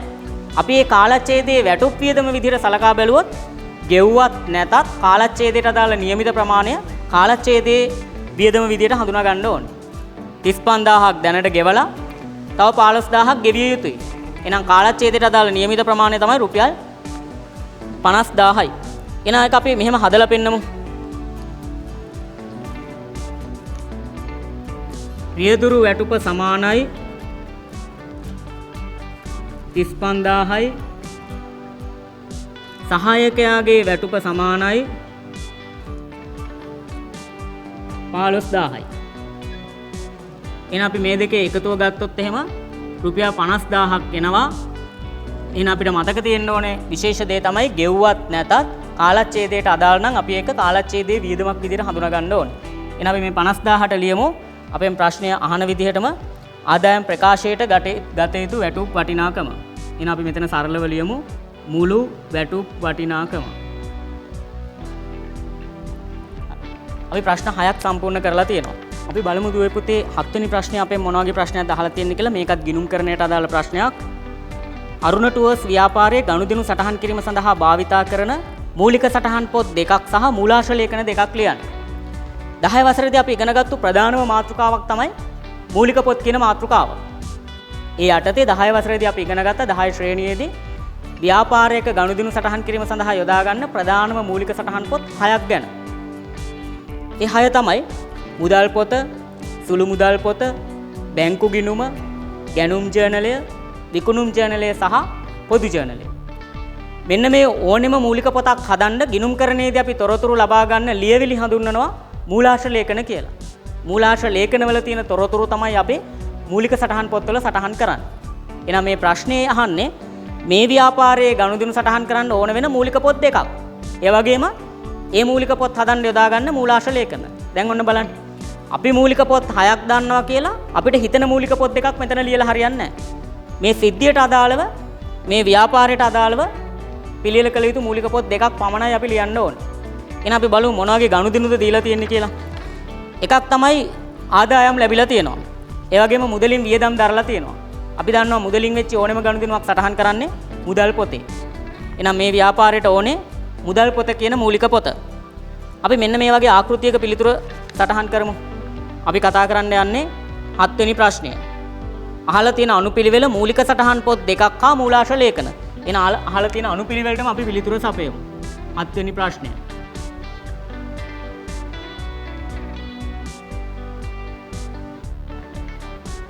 වම් පැත්තෙන් මම ගන්නවා මූලික සටහන් පොත. මූලික සටහන් පොත. දකුණු පැත්තෙන් ගන්නවා මේ මූලික පොත හදන්න යොදා ගන්න මූලාශ්‍ර ලේඛනය. මූලාශ්‍ර ලේඛනය හෝ ලේඛන. සමහර මූලික පොත් හදන්න මූලාශ්‍ර ලේඛන ගොඩක් යොදා ගන්නවා. මූලාශ්‍ර ලේඛන කියලා අපි ගමු. ඔන්න එක මූලික පොතක් අපි හඳුනාගත්තා මුදල් පොත. පළවෙනි තරු ලකුණ යටතේ මම ලියනවා මුදල් පොත. මුදලින් වෙන ඕනෙම ගනුදෙනුවක් අපි සටහන් කරේ ගිණුම් කරන්නේදී මුදල් පොතේ. එහෙනම් මුදල් පොතක ගනුදෙනු සටහන් කරන්න යොදාගත්තු ප්‍රධාන මූලාශ්‍ර ලේඛන දෙකක් මේ වෙද්දී අපි ඉගෙනගෙන තියෙනවා.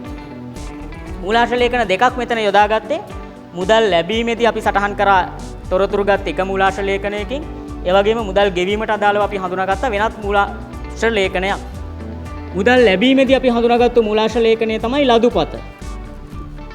ඒ වගේම මුදල් ගෙවීමට අදාළ මූලාශ්‍ර ලේඛනය තමයි ගෙවීම් වවුචරය.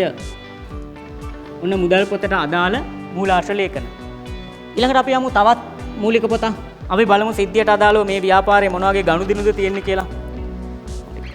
අපි බලාගෙන ගියොත් එහෙම අපිට මේ සිද්ධියට අදාළව හඳුනා ගන්න පුළුවන් ප්‍රධාන ගනුදෙනු වර්ග වෙනත් නැහැ. අපිට මුදල් ලැබීම මුදල් ගෙවීම විතරයි තියෙන්නේ.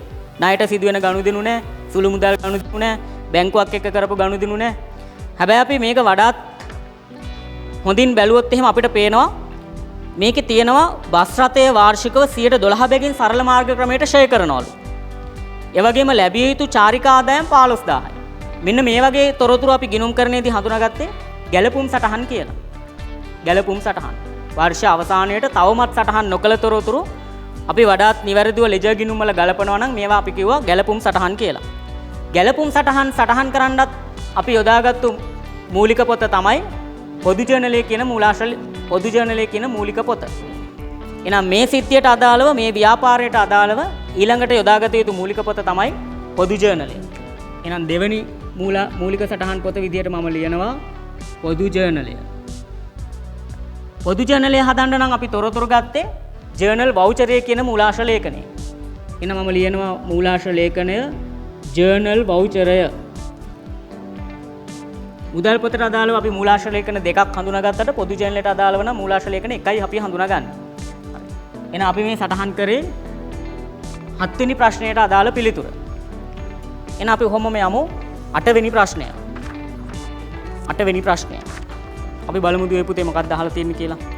2019-10-31 දිනට අරුණ ටුවර්ස් ව්‍යාපාරයේ මුදල් ශේෂය ගණනය කරන්න. මුදල් ශේෂයක් ගණනය කරන්න නම් අපි ව්‍යාපාරික යොදාගන්නේ මුදල් ගිණුම හෝ මුදල් පොත. දැන් මෙතන මුදල් ශේෂය ගණනය කරන්න කියලා විතරයි අපෙන් අහන්නේ. එහෙනම් අපි සරලව මුදල් ගිණුමක් පිළියෙල කරමු. මුදල් ගිණුම හරහා තමයි මුදල් ශේෂය ගණනය කරන්නේ. අපිට එහෙම නැත්නම් මේකට පිළිතුර හිතලා වුණත් උත්තරේ ගන්න පුළුවන්. මුදල් ලැබීම් වල එකතුවේ මුදල් ගෙවීම් වල එකතුව අඩු කරලා මුදල් ශේෂය ගණනය කරනවා. හැබැයි ගිණුම් කරන්නේදී අපි මේවා වඩාත් විධිමත්ව ඉගෙන ගත්තා. ක්‍රමානුකූල ක්‍රමවේදයක් අපිට හඳුන්වලා දීලා තිබ්බා. එහෙනම් මුදල් ගිණුමක් ඇසුරෙන් අපි මේකට පිළිතුරු ලියන්න උත්සාහ කරමු. එහෙනම් මම රූල් කරනවා 8 වෙනි ප්‍රශ්නයට පිළිතුර 8 වෙනි ප්‍රශ්නය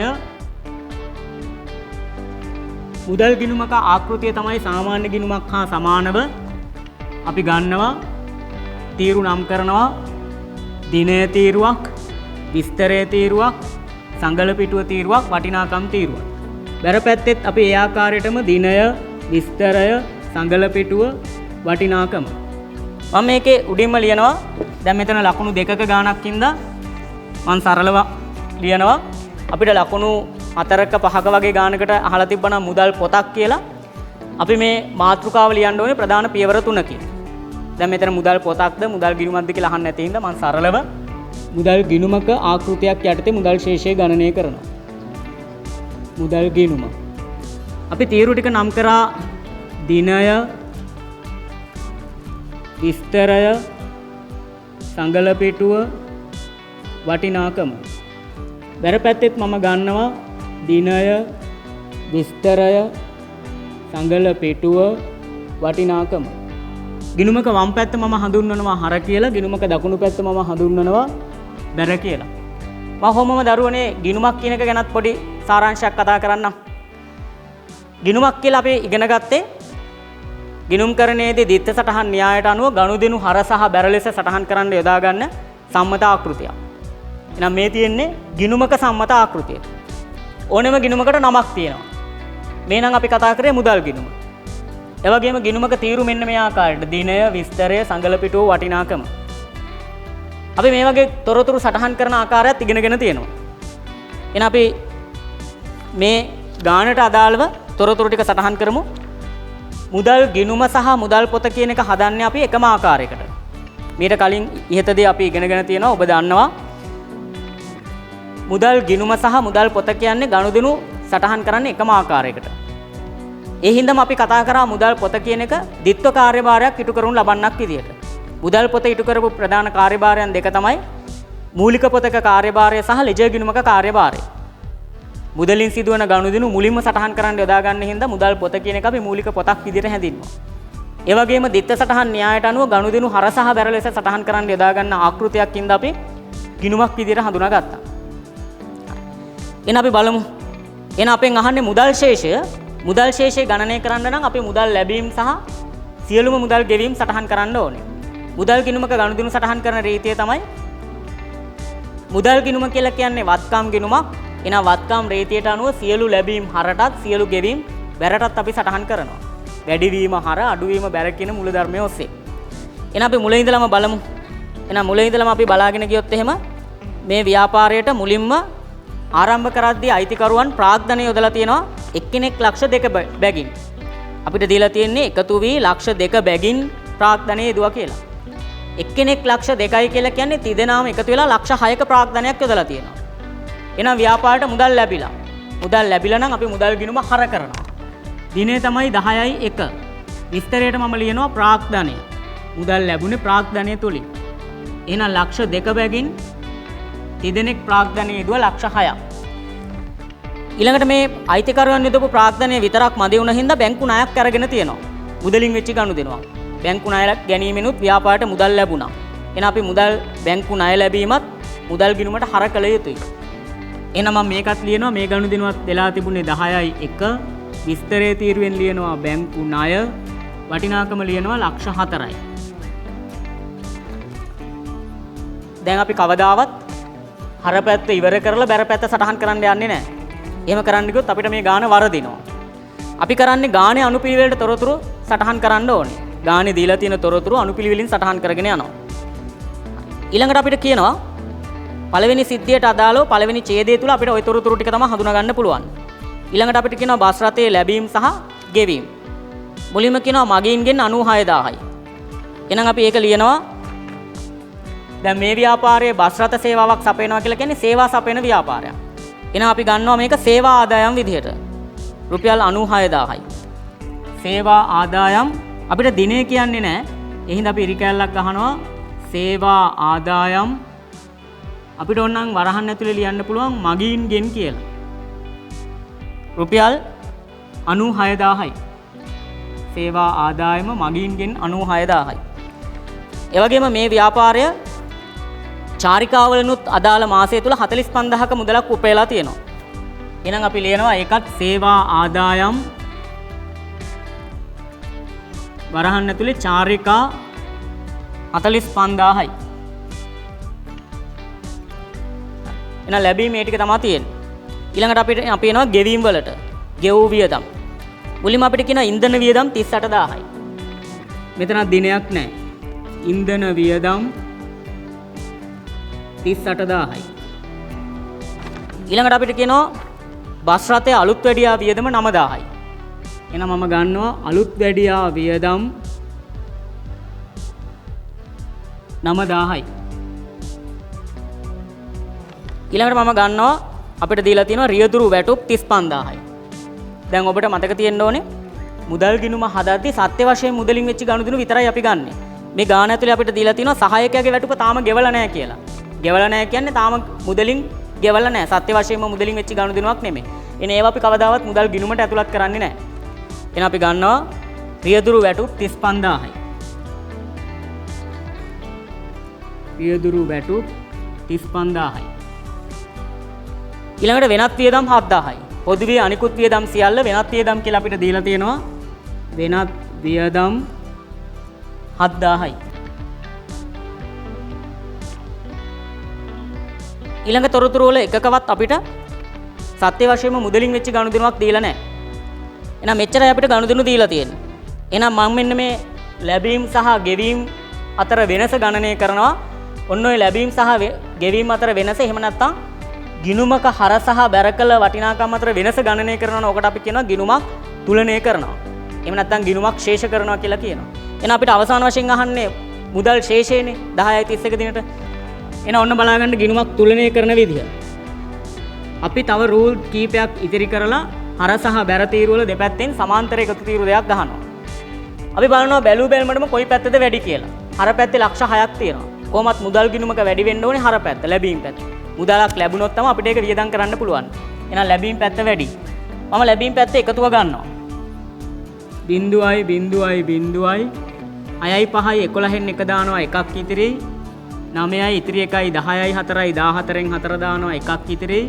6යි 4යි 10යි 1යි 11යි. 11,41,000යි. එහෙනම් මේ වටිනාකම මම ගෙනියනවා බැර පැත්තට. 11,41,000යි. මම ගත්තොත් එහෙම මෙතන වියදම අපිට ඇවිල්ලා තියෙනවා. වියදම් වල එකතුව මම ගන්නවා తాවකාලිකව පල්ලෙහෙන් 0යි 0යි 0යි 8යි 8යි 16යි 1යි 17යි 17යි 5යි 22යි 22යි 7යි 29න් 9 දානවා දෙකක් ඉතිරි 3යි 6යි ඉතිරි 2යි 8යි අපිට එනවා 89000ක ශේෂය එකතුවක්. එහෙනම් මම මෙන්න මේ 11,41,000න් 89000 අඩු කරලා ශේෂය ලියනවා මෙන්න මේ තීරුවේ. හැම වෙලාවෙම ශේෂය ගන්න අදාළ කාලච්ඡේදයේ අවසාන දිනට. මේ නම් අපි හැදුවේ 10 වෙනි මාසේ. එහෙනම් 10යි 31 වෙනි දිනට අපි බලමු ශේෂය කොච්චරක් එනවද කියලා. 0යි 0යි 0යි 11න් 9ක් 2යි මෙතන ඉතුරු 3යි 3න් 8ක් බෑ 13න් 8ක් 5යි මෙතන ඉතුරු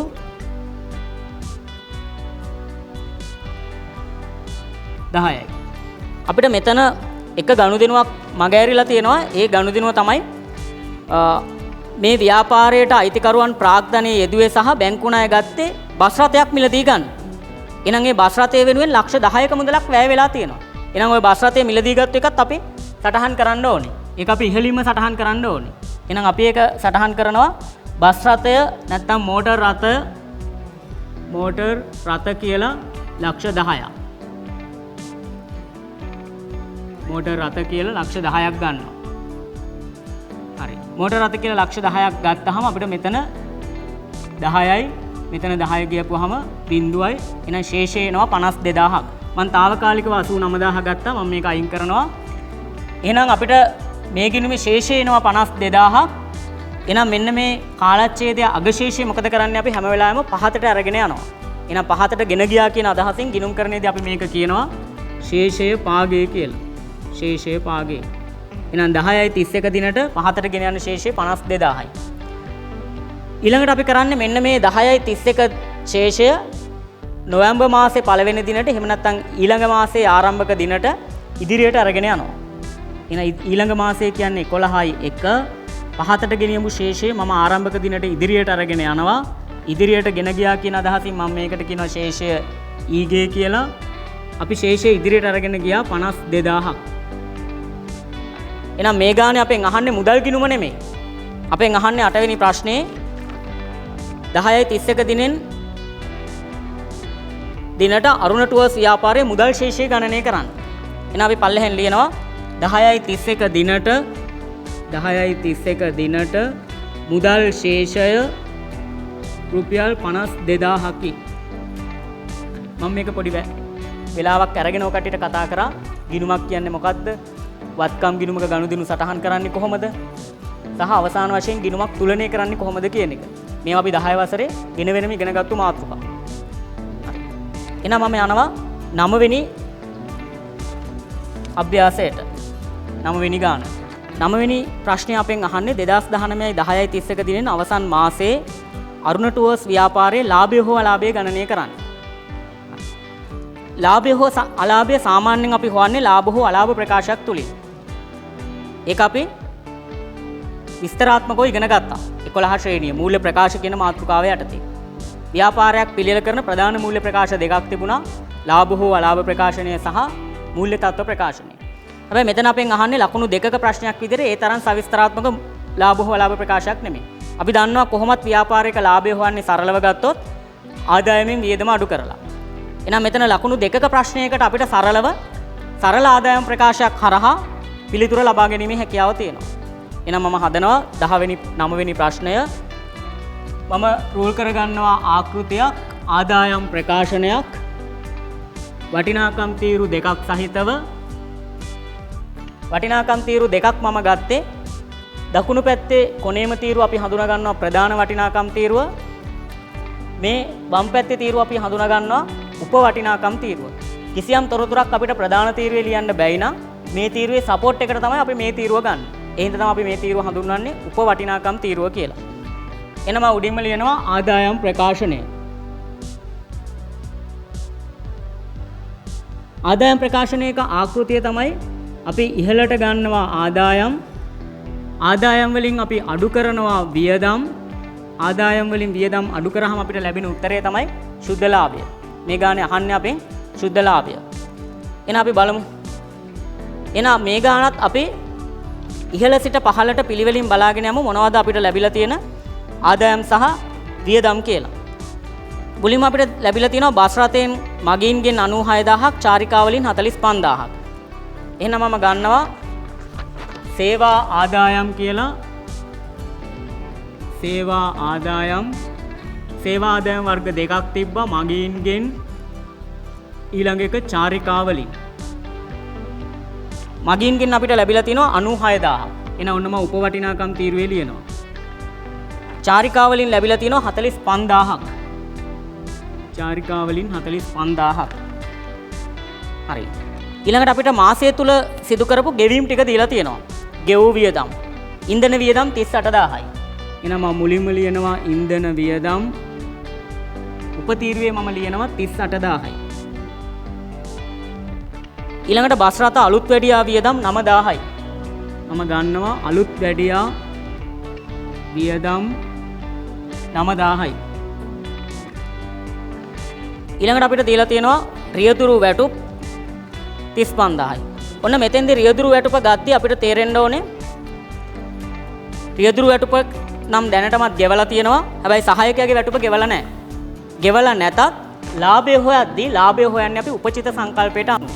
එහෙනම් උපචිත සංකල්පයට අනුව ලාභය හොයද්දී දැනටමත් ගෙවලා නැති වියදමක් වුණත් අදාළ ගිණුම් කාලච්ඡේදයට අදාළ නම් අපි ඒක වියදමක් විදිහට හඳුනා ගන්න ඕනේ. එහෙනම් අපි මේක කරුණු දෙකක් විදිහට ගමු. ඉස්සල්ලාම මම ගන්නවා රියදුරු වැටුප් 35000යි. රියදුරු වැටුප් 35000යි. ඒ වගේම ගානේ අපිට කියනවා සහායකයාගේ වැටුප තාම ගෙවලා නැහැ. එහෙනම් ගෙවලා නැතත් කාලච්ඡේදයට අදාළ හින්දා අපි කතා කරා. මම ගන්නවා සහායකයාගේ වැටුප 15000යි.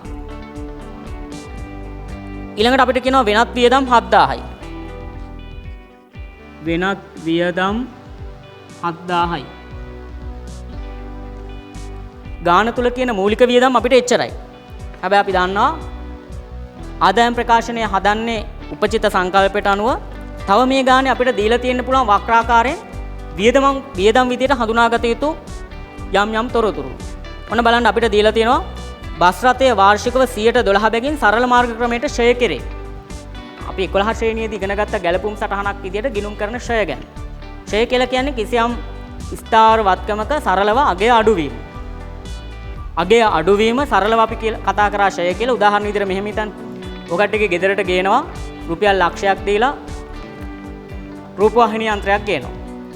මේ රූපවාහිනී යන්ත්‍රය ලක්ෂයක් දීලා ගන්න අවුරුදු අපි මේ වෙනකොට මේක 5ක් පාවිච්චි කරලා තියෙනවා නම් ඔන්න අවුරුදු 5ක් විතර පාවිච්චි කරාම අපිට හිතෙනවා මේක විකුණලා අලුත් රූපවාහිනියක් මිලදී ගන්න ඕනේ කියලා.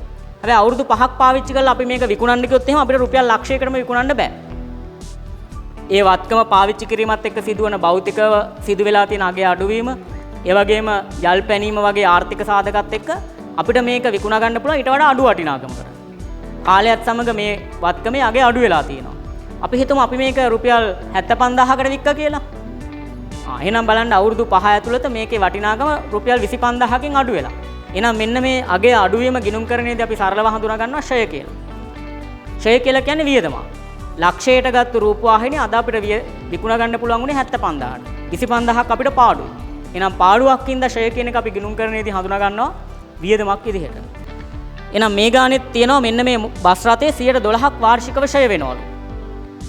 එහෙනම් ඔන්න ඔය ක්ෂයට අදාළව ඔක්තෝබර් මාසය තුල ක්ෂය වෙන ප්‍රමාණය අපි වියදමක් විදිහට හඳුනා ගන්න ඕනේ. එහෙනම් බලමු අපි බොහෝ දෙනෙක් ඒක ගණනය කරන්නේ මෙන්න මේ ආකාරයට. බොහෝ දෙනෙක් ගණනය කරන්නේ බස් රථයේ වටිනාකම ලක්ෂ 10යි ලක්ෂ 10ට 112ක් ගන්න. හැබැයි 112 කියලා කියන්නේ වාර්ෂිකව. අපි ලාභය හොයන්නේ එක මාසයකට අදාළව. ඔක්තෝබර් මාසයට අදාළව. එහෙනම් ඔක්තෝබර් මාසයට අදාළව ලාභය හොයද්දී අපි වාර්ෂික ක්ෂය ප්‍රමාණය සොයාගෙන ඒක නැවත 12න් බෙදලා එක මාසයකට අදාළ ක්ෂය ගණනය කරන්න ඕනේ. මම හදලා පෙන්නන්න මෙහෙම. අපිට බස් රථයේ වටිනාකම කියනවා ලක්ෂ 10යි. වාර්ෂිකව ක්ෂය වෙනවා 112ක්. අපිට ගානේ දීලා තියෙනවා වාර්ෂිකව 112ක් ක්ෂය වෙනවා කියලා ක්ෂය අනුපාතය. මේ තියෙන්නේ වාර්ෂික ක්ෂය අනුපාතය. හැබැයි මේ ගානේ අපිට ඕනේ ඔක්තෝබර් මාසයට අදාළව. එහෙනම් මෙන්න මේ ලැබෙන පිළිතුර මම 12න් එකෙන් වැඩි කරනවා. එක මාසයක ක්ෂය ගණනය කිරීම සඳහා. මේ 12ට මේ 12 කැපිලා යනවා 0.2ට 0.2 කැපෙනවා. එහෙනම් එක මාසයක ක්ෂය ප්‍රමාණය වෙනවා රුපියල් 10000ක්. එක මාසයක ක්ෂය ප්‍රමාණය වෙනවා රුපියල් 10000ක්. එහෙනම් අපි වියදමක් විදිහට මේක හඳුනා ගන්නවා. වියදමක් විදිහට හඳුනා ගන්නවා. මම ලියනවා මෝටර් රථ ක්ෂය. මෝටර් රථ ක්ෂය. පිළිතුර අපිට ලැබුණා 10000යි කියලා. ඔන්න බොහෝ දෙනෙක් වරද්ද ගන්න තැන ක්ෂය අපි ගණනය කරන්න ඕනේ. අපි ලාභය හොයන්නේ එක මාසයකට නම් ක්ෂය අපි ගණනය කරන්නත් ඕනේ එක මාසයකට. බොහෝ දෙනෙක් වාර්ෂික ක්ෂය ප්‍රමාණය මෙතන ඇතුළත් කරනවා. ඊළඟට අපි ගත්තොත් එහෙම තව අපිට ගානේ කියනවා ලැබිය යුතු චාරිකා ආදායම 15000යි. ඔන්න බලන්න. මුලින්ම අපි ගත්ත චාරිකා වලින් ලැබිලා තිබුණා 45000ක්. අපිට දැනට ලැබිලා තිබුණා 45000ක්. ඒ කියන්නේ සත්‍ය වශයෙන් මුදලින් ලැබිලා තිබුණා 45000ක්. හැබැයි අපිට ගාණ කියන්නේ තව දුරටත් 15000ක් ලැබිය යුතුයි. තව දුරටත් 15000ක් ලැබෙන්න ඕනේ. එහෙනම් ලැබිය යුතු ආදායම් කාලච්ඡේදයට අදාළයි නම් මේකත් අපි වර්ෂීය ආදායමක් විදිහට හඳුනා ගන්න ඕනේ. එහෙනම් අපිට මේක ලැබිය යුතු ආදායම් කියලා 15000 වෙනම ආදායමක් විදිහට හඳුනා ගන්නත් පුළුවන්. එහෙම නැත්නම් මම මෙතනම ගන්නවා. 45000ක් දැනට ලැබිලා තව 15000ක් ලැබිය යුතුයි. චාරිකාවලින් වර්ෂ කාලච්ඡේදයට අදාළ නියමිත ආදායම් මම හඳුනා ගන්නවා 60000යි කියලා. එහෙනම් ඔබට මතකයි මේ 60000 ගත්ත විදිහ දැනටමත් ලැබිලා තිබුණා 45000ක්. තව දුරටත් ලැබෙන්න තිබුණා 15000. එහෙනම් කාලච්ඡේදයට අදාළ නියමිත ආදායම් විදිහට මම හඳුනාගත්තා රුපියල් 60000ක්. හරි. අපි බලමු තවත් තොරතුරු මොනවද තියෙනවද කියලා. ඊළඟට අපිට කියනවා අතිරේක තොරතුරු යටතේ රුපියල් 12000ක් වූ වාර්ෂික රක්ෂණ ගාස්තුව හා සහායකයාගේ මාසික වැටුප වන 15000ක් ගෙවනු මැත. ගෙවලා නැති සහායකයාගේ වැටුප අපි දැනටමත් ගත්තා. සහායකයාගේ වැටුප කියලා 15000ක්. ඒ වගේම රුපියල් 12000ක රක්ෂණ ගාස්තුව. රුපියල් 12000ක් වූ වාර්ෂික රක්ෂණ ගාස්තුව. එහෙනම් රක්ෂණ ගාස්තුව රුපියල් 12000යි. රක්ෂණ ගාස්තුව වාර්ෂිකව රුපියල් 12000යි. හැබැයි අපි ලාභය හොයන්නේ මෙතන මාසයකට. එහෙනම් මෙන්න මේ වාර්ෂික රක්ෂණ ගාස්තුව තුල මාසික රක්ෂණ වියදම අපි හඳුනාගෙන ඒකත් වියදමක් විදිහට හඳුනා ගන්න ඕනේ. ඔන්න බලන්න. ඒක අපිට ලේසි. වර්ෂයකට අපිට කියන්නේ 12000යි. වර්ෂයකට 12000යි නම් එක මාසයකට වියදම හොයන්න අපි මේක මාස 12න් බෙදනවා. එහෙනම් 12000 12න් බෙදුවාම අපිට සරලව පිළිතුර ලැබෙනවා. අපිට වෙන තැනක හදන්න අවශ්‍යතාවයක් නැහැ. රුපියල් 1000යි කියලා අපිට ලැබෙනවා. එහෙනම් මම ලියනවා ඊළඟ වියදම විදිහට රක්ෂණ ගාස්තු රුපියල් 1000යි. රක්ෂණ ගාස්තු රුපියල් 1000යි. අපිට ගානේ කොහවත් තැනක වෙන විශේෂ තොරතුරු මොනවත් කියන්නේ නැහැ. හැබැයි අපි බුද්ධිමත් වෙන්න ඕනේ. තව මේ සිද්ධිය ඇතුලේ හැංගිච්ච ආදායම් හෝ වියදම් තියෙන්න පුළුවන්. අපි හොඳින් විශ්ලේෂණාත්මකව බැලුවොත් එහෙම එක තැනක අපිට කියනවා බැංකු ණයක් අරන් තියෙනවා ලක්ෂ 4ක. හැබැයි මේ බැංකු ණය අරන් තියෙන්නේ 106ක පොලියකට. ඔන්න අපිට තේරෙන්න ඕනේ දැන් මේ බැංකු ණය අරන් තියෙන්නේ 106ක පොලියකට නම් මෙන්න මේ ලක්ෂ 4 මත වාර්ෂිකව අපි 106ක් පොලිය ගෙවන්න ඕනේ. එහෙනම් බැංකු ණය පොලිය කියලා කියන්නේ ගිණුම් කරණයට අනුව වියදමක්. හැබැයි 106 කියන්නේ වාර්ෂිකව. එහෙනම් ඒ වාර්ෂික පොලිය තුල අඩංගු ඔක්තෝබර් මාසයට අදාළ පොලිය අපි මේ ආදායම් ප්‍රකාශයේ මාසික පොලිය විදිහට හඳුනා ගන්න ඕනේ. ඔන්න බලමු අපි ඒකත් ගණනය කරන විදිය. අපිට බැංකු ණය දීලා තියෙනවා අපි බැංකු ණය අරගෙන තියෙනවා ලක්ෂ 4ක්. වාර්ෂික පොලිය අනුපාතය 112යි. වාර්ෂික පොලිය අනුපාතය අපිට දීලා තියෙන්නේ 106යි කියලා. මේ 106 වාර්ෂිකව. හැබැයි අපිට ඕනේ එක මාසයක පොලිය. එන එක මාසයක පොලිය හොයන්න අපි මේක 12න් එකෙන් වැඩි කරනවා. අපිට මුලින්ම මේ විදිහට මේ එකවරම මේ සමීකරණය ලියාගෙන සුළු කරන්න ගියොත් අපිට මේක ලේසි. එහෙනම් බලන්න. බිංදු දෙකට බිංදු දෙකක් මුලින්ම මම ඉවත් කරනවා. 6ට නම් 1යි 12ට 6 ඒවා 2යි. පිළිතුර මෙතන ඇවිල්ලා තියෙනවා 4000ක්. ඒ කියන්නේ 4000 දෙකෙන් බෙදුවොත් එහෙම රුපියල් 2000යි. එහෙනම් ඔක්තෝබර් මාසයට අදාළ බැංකු ණය පොලිය එනවා රුපියල් 2000ක්. ඔබට තේරෙනවා ඇති. ලක්ෂ 4 100ට 6න් වැඩි කරනවා වාර්ෂික පොලිය අනුපාතය. එක මාසයක පොලිය හොයා ගැනීම සඳහා මේක නැවත 12න් එකෙන් වැඩි කරනවා. එහෙනම් අපිට ඔක්තෝබර් මාසයට අදාළව පොලිය ලැබෙනවා රුපියල් 2000ක්. එහෙනම් අවසාන වශයෙන් මම ගන්නවා ඔන්න මේක හැංගිච්ච වියදමක්. ගොඩ දෙනෙක් මේවා නොසලකා හරිනවා. එහෙනම් අපි ලියනවා බැංකු ණය පොලිය අපි ගන්නවා අපි හොයාගත්ත බැංකු ණය පොලිය රුපියල් 2000යි. ඔන්න ගානේ අපි මේ වෙද්දි සියලුම ආදායම් සහ සියලුම වියදම් ගත්තා. එහෙනම් මට මෙන්න මේ ආදායම් සහ වියදම් එකතුන් ටික අරගෙන මේ මාසයට අදාළ ශුද්ධ ලාභය ගණනය කරන්න පුළුවන්. අපි බලමු. ආදායම මට එනවා 0.0.0යි 6යි 9යි 6යි 15යි 1,56,000ක් එනවා. ඔහොම මම ගන්නවා වියදම කොච්චරක් එනවද කියලා බලන්න.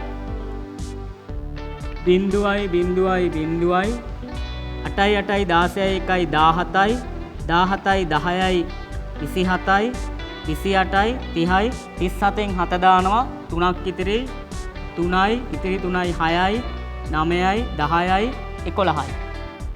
1,17,000ක් එනවා වියදම් වල එකතුව. එහෙනම් මම මේ වියදම් අඩු කළ යුතු වටිනාකම සුද්ධ ලාභය හොයද්දී ආදායමෙන් වියදම අඩු කරනවා. ගිණුම් කරණයේදී අඩු කරන ඒවා අපි වරහන් ඇතුලේ පෙන්නනවා. එහෙනම් 1,56,000ක් කියන ආදායමෙන් වියදම අඩු කරාම මට සුද්ධ ලාභය එනවා 0.0.0. 6න් 7ක් බෑ 16න් 7ක් ගියපුවාම 9යි. මෙතන ඉතුරු 4යි. 4න් එකක් 3යි. මෙතන ඉතුරු එකෙන් එකක් 0යි. 39000යි. එහෙනම් පිළිතුර මට එනවා 39000ක්. මේ පිළිතුරට මම කියනවා සුද්ධ ලාභය. අපේ මේ ගානේ අහන්නේ සුද්ධ ලාභය කොපමණද කියලා. ඔන්න සුද්ධ ලාභය අපි ආදායම් ප්‍රකාශයක් ඇතුලේ ගණනය කරපු ආකාරය. මේ අපි කතා කරේ 9 වෙනි ප්‍රශ්නය. තව අපිට එක ප්‍රශ්නයක් තියෙනවා. අවසාන ප්‍රශ්නය. අපි ඉක්මනින් මේ ප්‍රශ්නයත් කතා කරමු. අවසාන ප්‍රශ්නය අපෙන් අහන්නේ 10 වෙනි ප්‍රශ්නය. 2019යි 10යි 31 දිනට අරුණ ටුවර්ස් ව්‍යාපාරයේ මුළු හිමිකම හා මුළු වගකීම් කොපමණද?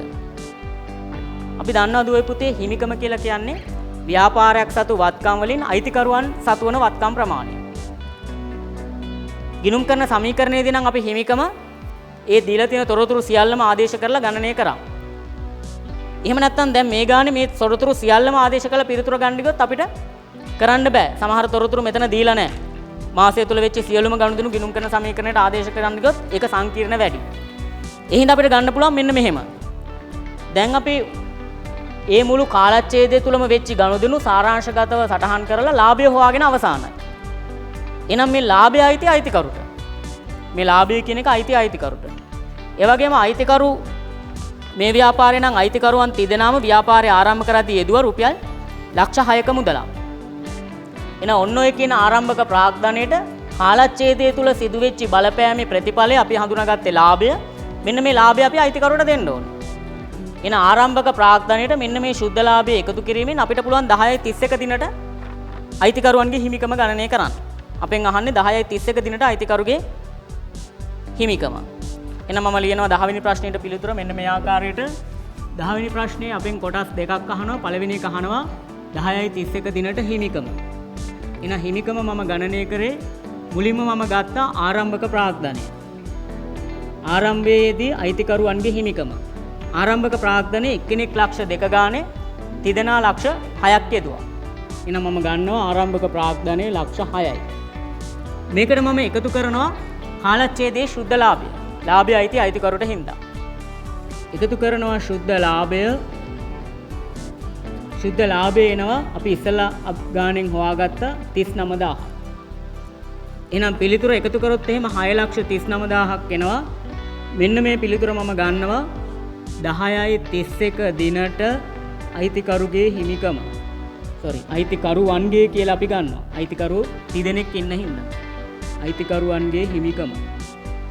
මේ අපි ගත්තේ 10 වෙනි ප්‍රශ්නේ පළවෙනි කොටස. තව එක ප්‍රශ්නයක් අපෙන් අහනවා. 10 වෙනි ප්‍රශ්නේම අපෙන් අහනවා 10/31 දිනට මුළු වගකීම් ප්‍රමාණය. එහෙනම් මම ගන්නවා මුළු වගකීම්. එහෙනම් අපි ආය බලමු සිද්ධියෙන් මුළු වගකීම් කොච්චර තියෙනවද කියලා. හරි. අපි මේ සිද්ධිය බැලුවොත් එහෙම අපිට ආරම්භයේදීම කිව්වා ලක්ෂ 4ක බැංකු ණයක් ගන්නවා කියලා. ගිණුම් කරණයේදී දුවේ පුතේ වගකීම් කියලා කියන්නේ ව්‍යාපාරයක් විසින් බාහිර පාර්ශ්ව වලට ගෙවිය යුතු අගය. ඒ මත වර්තමානයේ ඇති වෙලා තියෙන බැඳීම්. උදාහරණ විදිහට බැංකු ණය අරගෙන තියෙන ලක්ෂ 4ක්. එනවා මම මුලින්ම ගන්නවා බැංකු ණය ලක්ෂ 4ක්. බැංකු ණය සමානයි ලක්ෂ 4යි.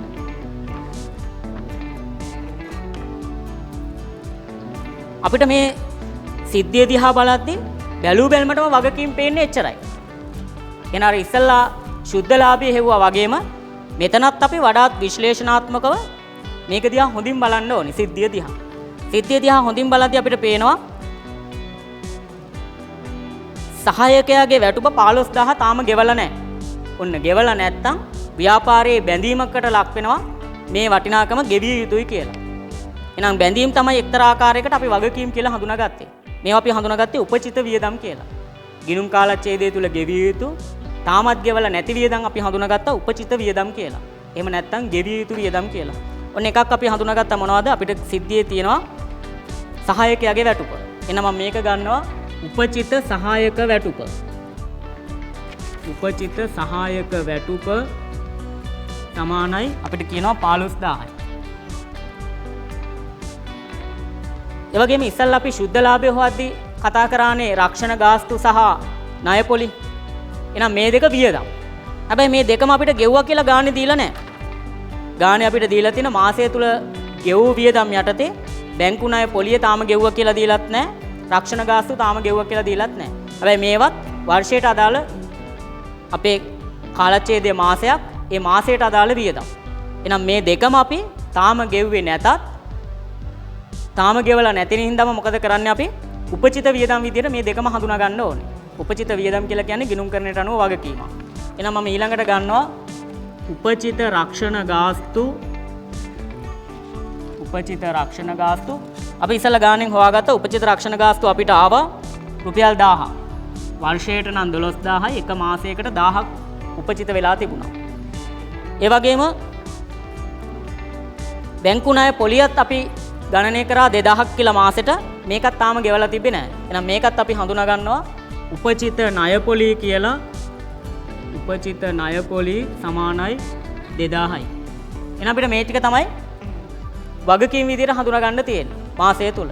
අපි බලමු කොච්චරක් වගකීම් තියෙනවද කියලා. 0.0.0 5යි 2යි 7යි 1යි 8යි 1යි 4යි 4,18,000ක් එනවා මුළු වගකීම් ප්‍රමාණය. එහෙනම් ඔන්න අපි මේ කතා කරේ 2019 අවුරුද්ද. ඒ කියන්නේ ආසන්න වශයෙන්ම විභාග වර්ෂයේ දැනට අවසන් වෙච්ච ආසන්නම විභාග වර්ෂයේ අපේ ප්‍රශ්න පත්‍රයේ එක් ප්‍රශ්නයක් වෙනුවෙන් ලැබුණු වැඩිම ලකුණු සංඛ්‍යාව ලැබුණු ප්‍රශ්නය. ලකුණු 20ක ප්‍රශ්නය. අපි කතා කරමු මේ ප්‍රශ්න 20ටම එක ප්‍රශ්නයකට ලකුණු දෙක බැගින් ලකුණු 20ක් ලැබුණා. එහෙනම් දුවේ පුතේ අද දවස් ඇතුළත අපි මේ ප්‍රශ්නය සාකච්ඡා කරා. ටිකක් වැඩි වෙලාව ගත්තා. අපි න්‍යායාත්මක කරුණුත් සාකච්ඡා කරපු හින්දා. එහෙනම් ඔබට මොනවා හරි ගැටලුවක් තියෙනවා නම් අපිට කතා කරන්න පුළුවන්. ඔබේ තිරයේ දිසෙන ආකාරයට දුරකථන අංකය 077යි 337යි 86යි 86. මේ දුරකථන අංකයට විමසීමෙන් හෝ එහෙම නැත්නම් අපේ WhatsApp අංකයට ඔබට තියෙන ප්‍රශ්න යොමු කිරීමෙන් විභාගයට පෙර ඔබට තියෙන මේ අද දවස් ඇතුළත අපි කතා කරපු කොටසට අදාළව හෝ ඔබේ විෂය නිර්දේශයට අදාළ ඕනෙම ප්‍රශ්නයක් තියෙනවා නම් අපි සූදානමින් ඉන්නවා ඔබට තියෙන ප්‍රශ්න නිවැරදි කරලා ඒවා සාකච්ඡා කරලා ඔබ විභාගය සඳහා මනාව සූදානම් කරන්න.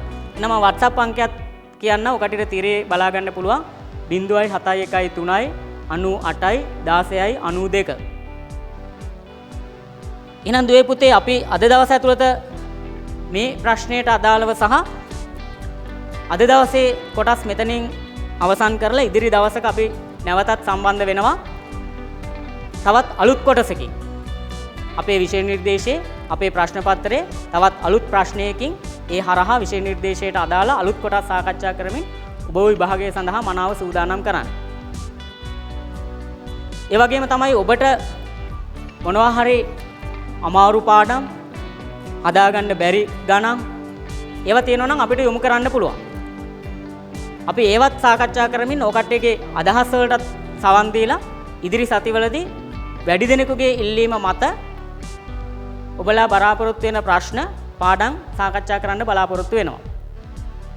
ඉතින් අපි අද දවස් ඇතුළත මෙතනින් මේ දේශනය අවසන් කිරීමට බලාපොරොත්තු වෙනවා. ඒ වගේම විශේෂයෙන් සඳහන් කරන්න ඕනේ මේ වීඩියෝ මාලාව කරගෙන යන්න අපිට සහයෝගය දීලා තියෙන්නේ. එහෙම නැත්නම් මේ වීඩියෝ මාලාව කරගෙන යන්නේ නුවර අපි කියන වීඩියෝ YouTube channel එක මගින්. ඒ වගේම නුවර අපි YouTube channel එකට අපේ සාමාන්‍ය පෙළ කොමර්ස් විෂය සඳහා මාව තෝරා ගැනීම සම්බන්ධයෙන්ුත් මම ඒ කණ්ඩායමට සුබ පතනවා. ඒ වගේම නුවර අපි YouTube channel එකට ඔයගොල්ලෝ සම්බන්ධ වෙලා subscribe කරලා අපේ මේ අධ්‍යාපන වැඩසටහන් වගේම කොමර්ස් විෂය වගේම ඔබට අවශ්‍ය අනිකුත් විෂයනොත් ඒ YouTube නාලිකාව හරහා ඔබට ලබා දීමට සූදානම්ින් සිටිනවා. ඒවත් ඔබට අධ්‍යයනය කරන්න පුළුවන්. ඒ වගේම අධ්‍යාපනික වැඩසටහන් විතරක් නෙමේ විවිධ ශේෂ්ත්‍රයන්ට අදාළ විවිධ වීඩියෝ ඔබේ දැනුමට අවශ්‍ය තොරතුරු එකතු කර ගැනීමේ හැකියාව ලැබෙනවා. හරි.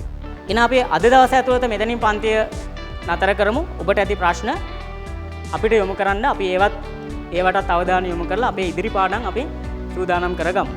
එහෙනම් ඔබ සියලු දෙනාටම හොඳින් ඔබගේ විභාගය සඳහා සූදානම් වෙන්න, හොඳින් වැඩ කටයුතු කරන්න, දවසින් දවස විභාගයට ලං වෙනවා.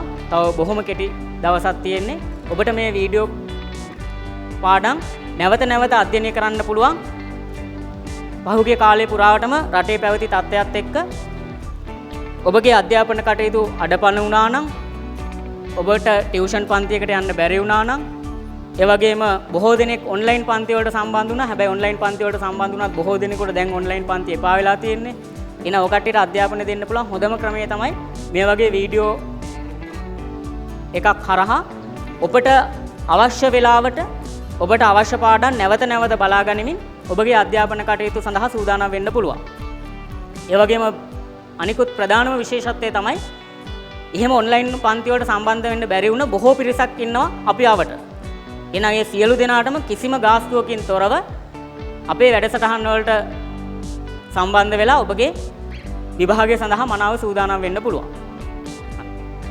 එහෙනම් අපි අදට මෙතනින් නතර කරන අපේ දේශනය ඉදිරි දවසක අපි තවත් අලුත් කොටසකින් නැවත සම්බන්ධ වෙමු. සියලු දෙනාටම ආයුබෝවන්.